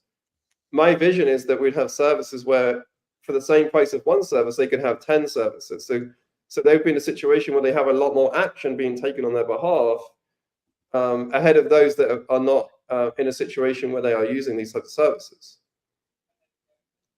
Yeah, one of the problems with people, when you're delivering sound, sensible strategies and advice to people, they will look for the one exception, because you said in there, I tend to agree with you that the idea that somebody can do it all themselves, it's really impossible. But then they will find that 1 in a billion person who did it and say, see, he's wrong about everything because this one person did it on their own, all by themselves. And there's an exception to every rule, but people will hear sound, sensible strategies and negate the whole thing because there's a 1 in a billion exception to but I think this is the thing as well, is that the exception that you refer to, that they're not really exceptions, because if you actually dive down deep and look into behind the door of what's going on, invariably when someone says they did it all themselves, they had people around them, even if that's family members supporting them, or a partner, or somebody that helped them in some way or form to get to where they got to. And like the myth of the overnight success, because they'll point to people like Eddie Murphy or Freddie Prinze or whatever, who were successful young and seemed like they were overnight successes, but they don't look at the years of work and how young they started and the support they got all the way up. And it looks like, oh, see, there is such a thing as an overnight success. No, they put in 10,000 hours, but it just happened to start when they were 3 years old. Yeah, and so in the music space, there's some artists that have they have that narrative of doing it themselves. And I wrote a blog post about this on Russ. Russ is known for being, a champion for independence and a champion for doing it yourself. But if you look under the hood and you look at what the story of Russ, very early doors, he had a very competent manager, an entrepreneurial manager that got involved early doors that had money too, and they put amazing people in place, creative directors on the content. They had when he really got momentum, he had the biggest booking agent on the planet. He had huge people around him that were responsible for the breakout success that he had. And then he signed to a major record label, and Columbia powered a lot of the momentum that he got with selling shows and all of the other things that happened. And so it's very easy to say, after the fact, that I did this all by myself, but the truth is that he didn't. There's an army of people that were involved. And so I think that whenever someone says they did it themselves, it's important that artists or anybody, they actually delve in deep and have a look and see what actually went on here. Did they do it themselves, or is this just the narrative that I'm being fed? Yeah, illusions of perceptions of people and their success and what it took to get there is often very different than the reality. And it's actually very dangerous as well, because when I was having the calls of artists, I realized that a lot of them were really bought into the Russ narrative, and some of them were absolutely busting their guts trying to do everything themselves and burning out and being in a situation. There were some of them that they burnt themselves out so much that they couldn't do anything for 6 months because they just completely had died from their energy had gone from all of the work they tried to do. And it's a dangerous narrative, because the truth is that there's not anyone who's ever done anything and at a level of success by themselves. They always had somebody else around them, many people around them that helped them do that. So you know what? I'm grateful because you've actually this is the longest GD has ever been quiet in his life. And no, I was quiet for 2 days last week. You were in Alaska with COVID or whatever. No, I had COVID, or I had no voice, so I was quiet for 2 days last week. Right. But yesterday you were excited about calling calling bullshit on this whole discussion. Have you gotten any insight? Have you changed your mind, or are you just quiet because you're thinking of how can I call bullshit on this? No, that's not why I'm quiet. Well, the first part of the question: have you gotten any insight out of this? Do you agree with? Have I learned anything new? No. Yes, that's what I mean. Oh no, I have not learned anything new. Because you're unteachable. No, I'm uncoachable. I'm very teachable. All right. With now, Carl, with the true or false stuff that you do, have you learned and have you gotten any new insight from the people on social media and their replies? Because it is a black. You pose it in a black and white true or false thing. I'm not sure if that's intentionally to get the people like really to buy into a position and you know, there's a lot of insights that comes from this. It's you know, one of the biggest discussions in the world right now is, of course, is AI and how AI is exploding. And a really interesting thing for me is just how, and I think that this is true not just with AI but other things too. But artists, they really they get hung up with a certain narrative around a certain thing, and so whether it's streaming or whether it's AI, they get in a situation where they're like, you know, I'm anti-AI and AI is terrible and AI doesn't work and AI is going to replace us and write songs and record songs and we're not going to be able to be an artist anymore and all this kind of stuff. And so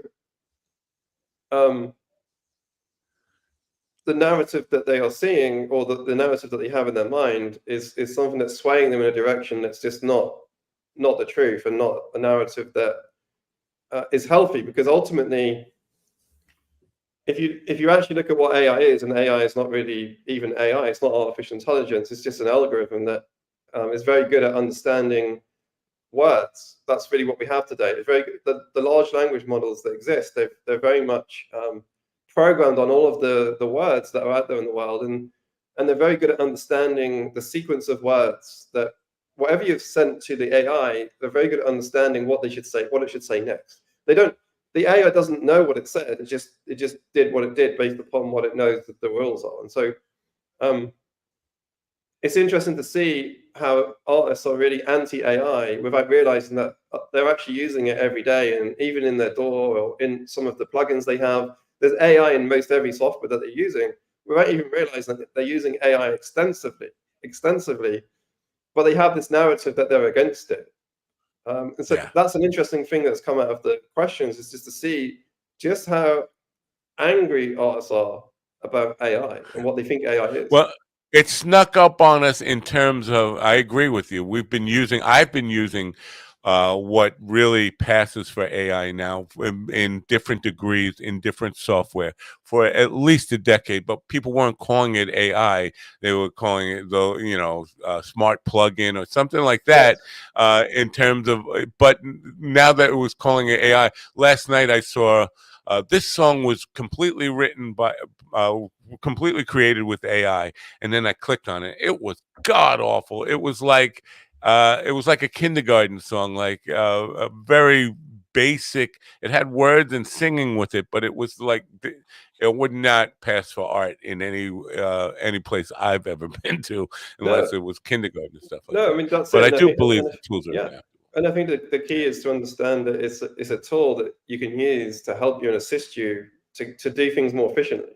And it's a tool that can give you more time to work, to be in your zone of creativity and not spend time doing things that are really mundane and boring and stuff that really you shouldn't be doing. You know, stuff that if AI can take care of stuff that is boring and not creative and gives you more time to be in a creative zone, then that's something as an artist you should be embracing. And so I actually did a workshop last week showing artists how they can program what I call an AI twin, and how they can make it so it writes content and writes words in the way that they would write it themselves, or even better than they would write it themselves, to allow them to essentially push a button in the end, because I'm building software as well that plugs into AI, to allow artists to plug in their brand DNA, and then from there that it will write content in their own voice. And so building an entire content strategy and being able to create all of the words for you automatically within seconds for an entire month. And instead of having to sit there and write all of the copy yourself, then you can just go in and adjust the words. If some of the words are not how you want them to be, you can adjust it. But it's like having a secretary that is just on steroids, that is able to make hundreds of posts in seconds for you automatically, and then you're just going to go and check it like you would if you had a secretary. You're not going to allow them to send out the letter in the post if you haven't checked it first. Only a fool would do that. So you have to go and check it and make sure you're happy with it. But why wouldn't you use that? I'm a fool because I put out a reel last week, and I've been putting out reels like nostalgic music profiles, and one of the things I did was the monkeys, and I put it out there without checking that AI spelled monkeys like the monkey spelled monkeys, and then boy, did I get some backlash on that. You don't even know how to spell monkeys. You spelled it like monkeys, and like the animal. And I have to explain myself at that point, like that wasn't me. Because That you was just AI. said they spelled monkeys like monkeys spelled monkeys. Right, monkeys spell monkeys. Right.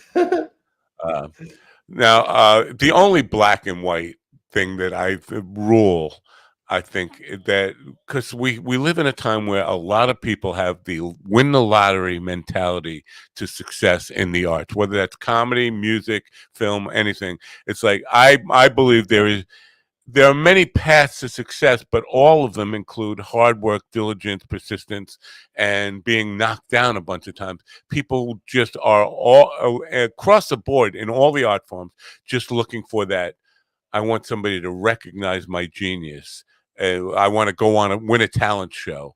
I don't want to put the work in. I don't want to go out and do a 10,000 hours of hard practice or do the gigs or learn the art of recording. I just want somebody to see me in one show, pick me up and say, yeah, that's the person I'm going to make a star of. And I think that is really contributing to terrible art and terrible artists. I agree. And yeah, I agree. So my the vision that I have is to build lots of artists that have that super fandom base where they may only have 1,000 fans, but they spend really good money every year with them, and from there you build on top of. And so my view is much more of, I want to work with artists that can scale and make a huge impact, and get to arenas, get to stadiums. But equally, I want to help artists to, maybe they can build a business where they make $1 million every year, or maybe they build a business where they can make $10 million every year. Okay, but they're not necessarily going to make $100 million like the huge artists do,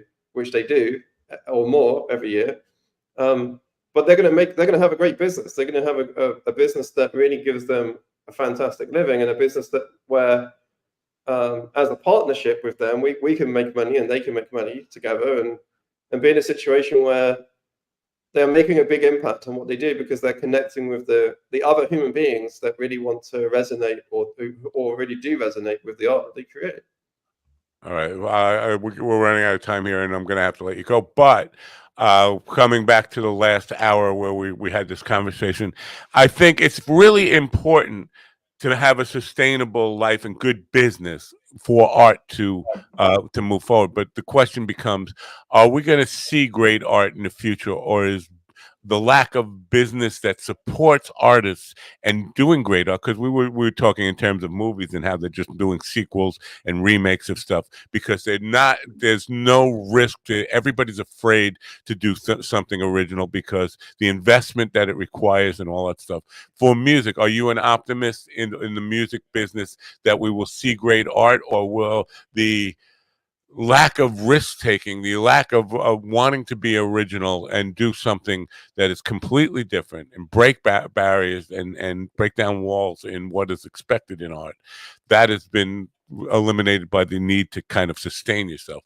Do you think are you an optimist for music in general? I'm not an optimist from the point of view of the existing system. I think that the existing system is, as you said, it's become incredibly risk averse. They're focused on the history. They're especially not just, as you said, in the movie business too. They're focused on, oh, this was a winner before, so let's make an iteration of that because that's a safe bet. But as we've seen, is that that's not always the case. But that's the logical conclusion that they have, and that's true in the movie business. It's very true in the music business. If you look at the major record labels scaling back their frontline labels, they're not investing into new talent because they believe they own the history of music and they can make so much money out of that.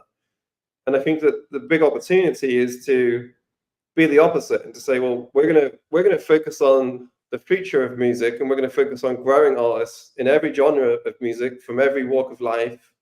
We're going to focus on the fundamentals, and so this is the thing: if you focus on the fundamentals, if you get the product and you make it the best it can be, and the best it can be is the artist doing the absolute best and working really hard and not accepting that they're done.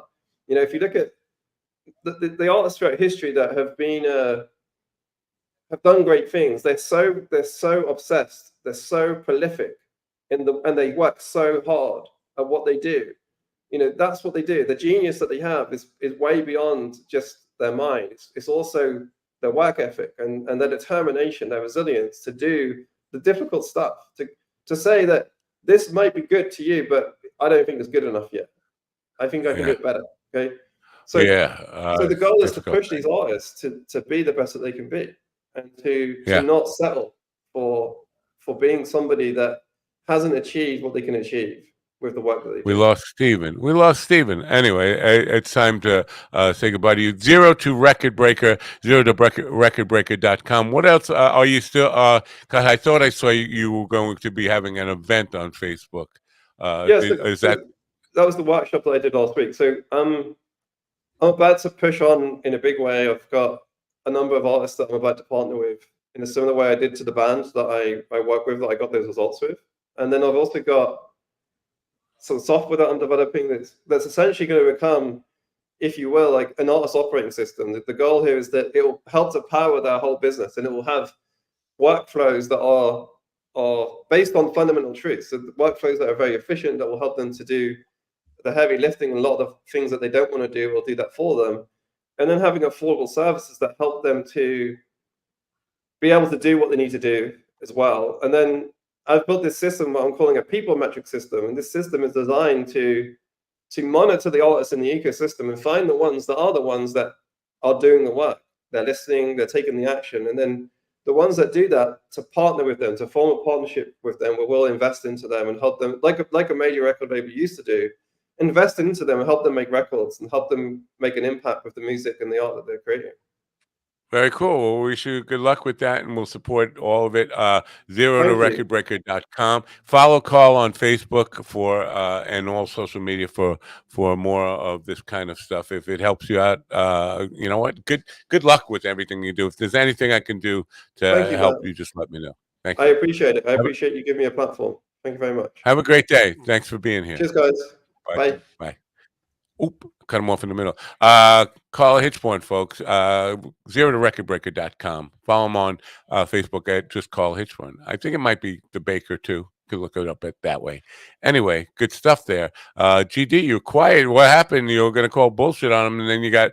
I don't know if it means you were buying into it, or you just a coward and want to stab somebody in the back behind their back and not come say it to their face with the red face on.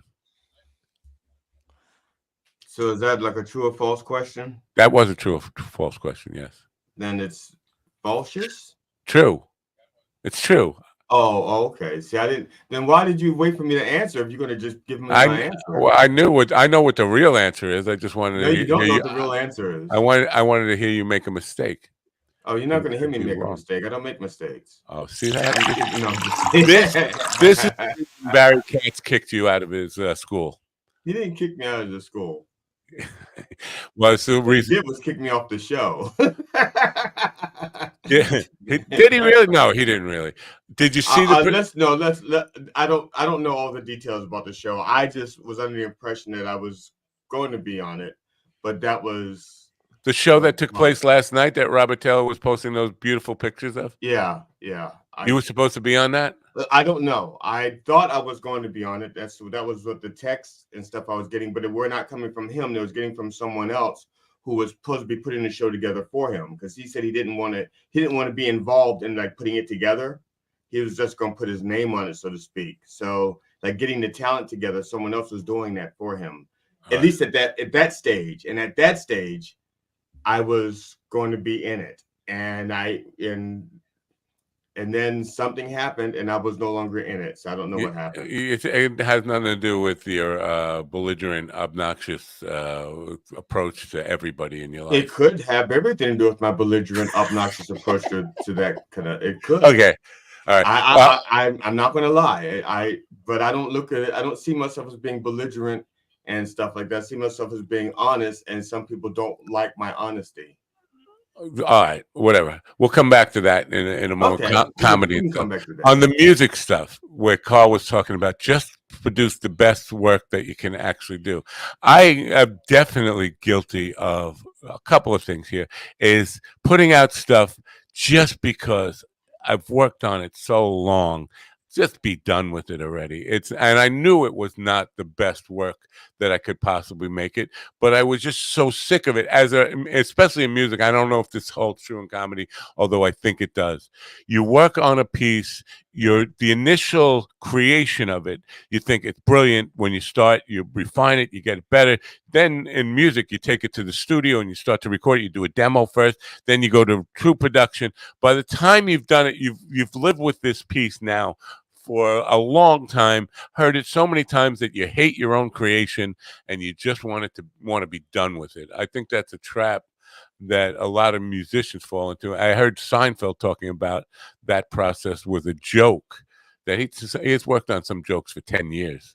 And you can just get sick. I've worked on concepts for 10 years. I've never worked on a joke for 10 years, but I don't write jokes. Never refined it over a 10-year period? No, but I don't write jokes. I do concepts, and then I try to bring those concepts to a conclusion where people will find them funny and hopefully funny and enlightening. So I've worked on a concept for that long, sure. I mean, I have mixed feelings about it because I have different goals than other people. I never expected when I started doing comedy to be rich and famous.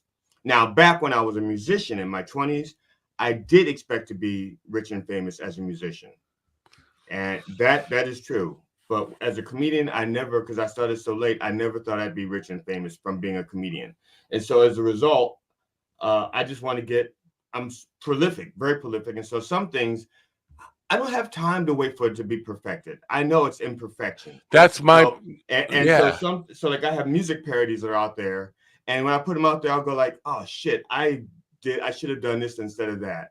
But I just want it out there and out of my head. Now, but the other things I care about so much that I won't even discuss it with other people until I think it's ready. But that's not my comedy.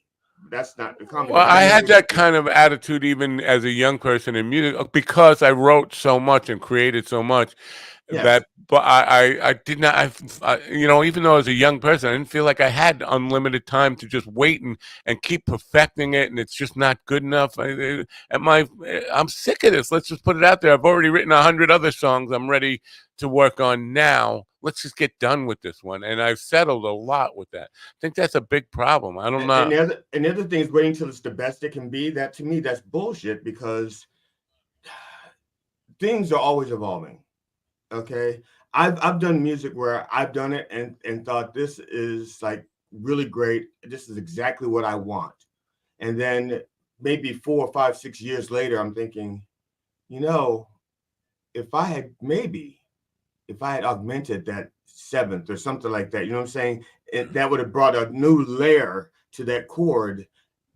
But you know something? It took 7 years to think of that. That means I wouldn't have done that song 7 years ago. And then I wait, another 9 years to realize that maybe instead of a seventh, it should have been a ninth. Again, it's bullshit. Right. It is like, because nothing is ever going to be at its best because there's no such thing as perfection. There's always room for evolution. So you get out there when you feel good about it, when you feel good about it, when you feel like it represents the art and yourself.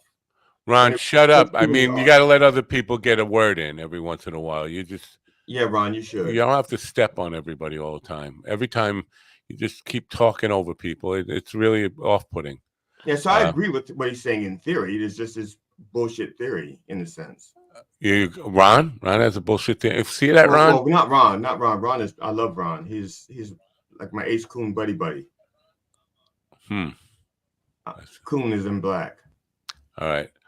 Do you see any application to the strategies and ideas that he presented in comedy?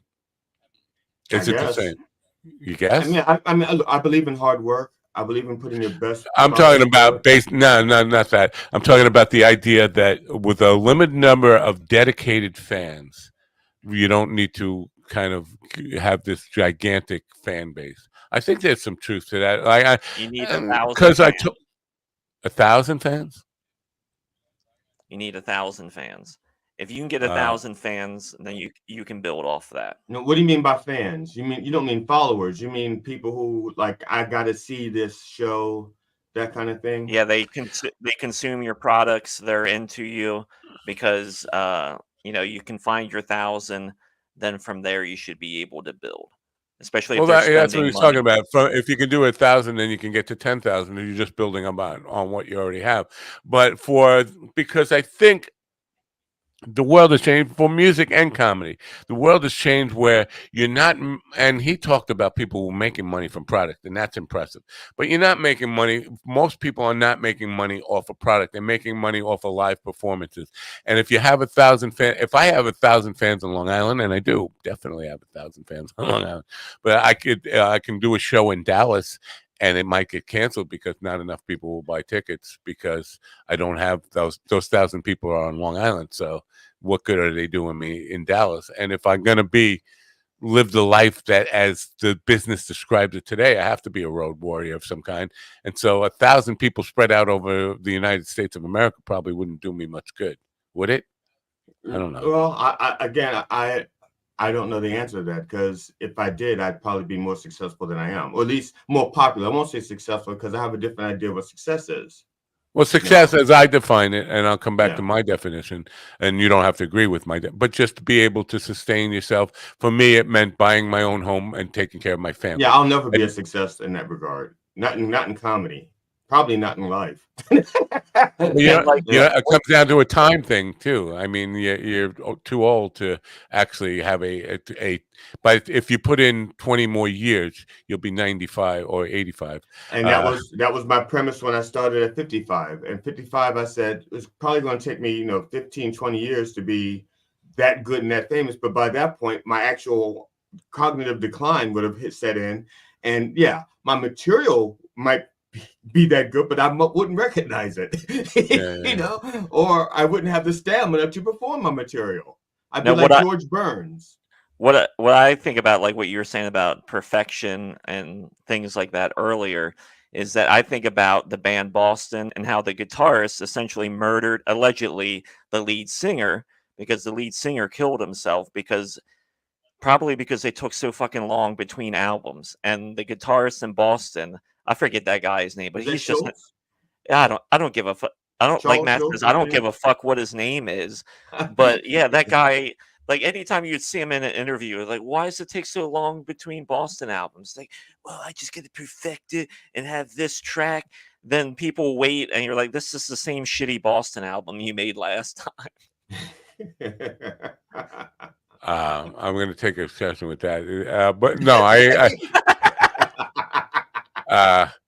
well, no, because I didn't like the second album at all. But I thought the first album was meticulous, and I could see he was an engineer and an MIT guy, not necessarily, even though he had musician chops and worked his instruments very well. He approached it as a mechanical, technical project, and that comes off. But that album, the first album, I don't think was shitty at all. I think it was. I would never ever have the patience to create anything like that. But and definitely considering the technology that was available at the time, it's amazing that he was able to do that. And I understand why it took so long. But I have no interest in doing something like that. Definitely, it's just that it doesn't become art. Then it becomes an engineering project. Yeah, and or it becomes Chris Gaines. But I never heard anybody say that he killed Brad Delp. But I understand what you're saying is that the torment of his work process is what made Brad Delp take his own life. He just couldn't take his fucking attitude and nonsense about it. But I never even heard that rumor. So thanks. No,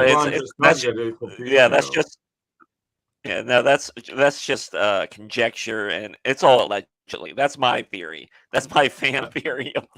Oh, so it's not like it was out there. You just and put that out in the ether now, and it will be all over the internet. No, not now. He put it out there a little while ago. He's just saying it here for the first time. Oh, Ron's felt that way for at least. Yeah, I mean, think about it. That guy. He just wants to sing. That guy just wants to sing.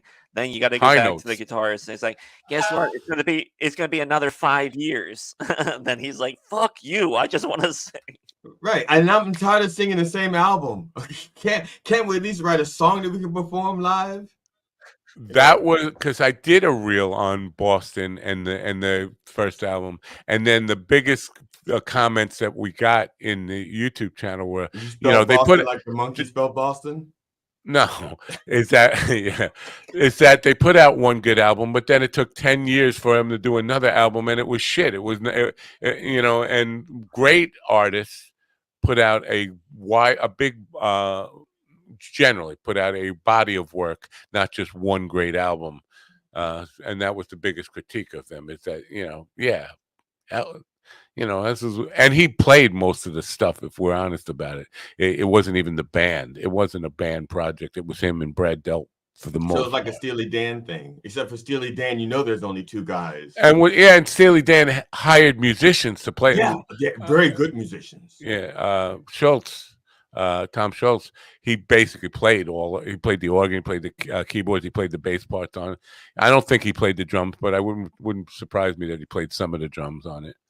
Yeah, that it becomes. I think there's a line from the Fame, the Broadway play, where the teacher tells the student, "That's not making music. That's masturbation. If you're doing it all yourself." And sometimes I kind of get it, but on the other hand, I mean, I have one song on my CD where I did all the instrumentation myself. But it was just a matter of convenience, except for the drums. I didn't do the drums, and that's because of studio time. I could have done the drum track, but it would have taken me several times to get it the way I wanted it. And so I let somebody else do the drums, and they didn't do it the way I wanted it. So I regret not spending the extra few $100s that would have taken me in studio time to get the drums the way I wanted them. But it wasn't a masturbation project. It was more of like, I'm bored. I've got this song. I don't have time to get all the other musicians back together to teach them all the parts.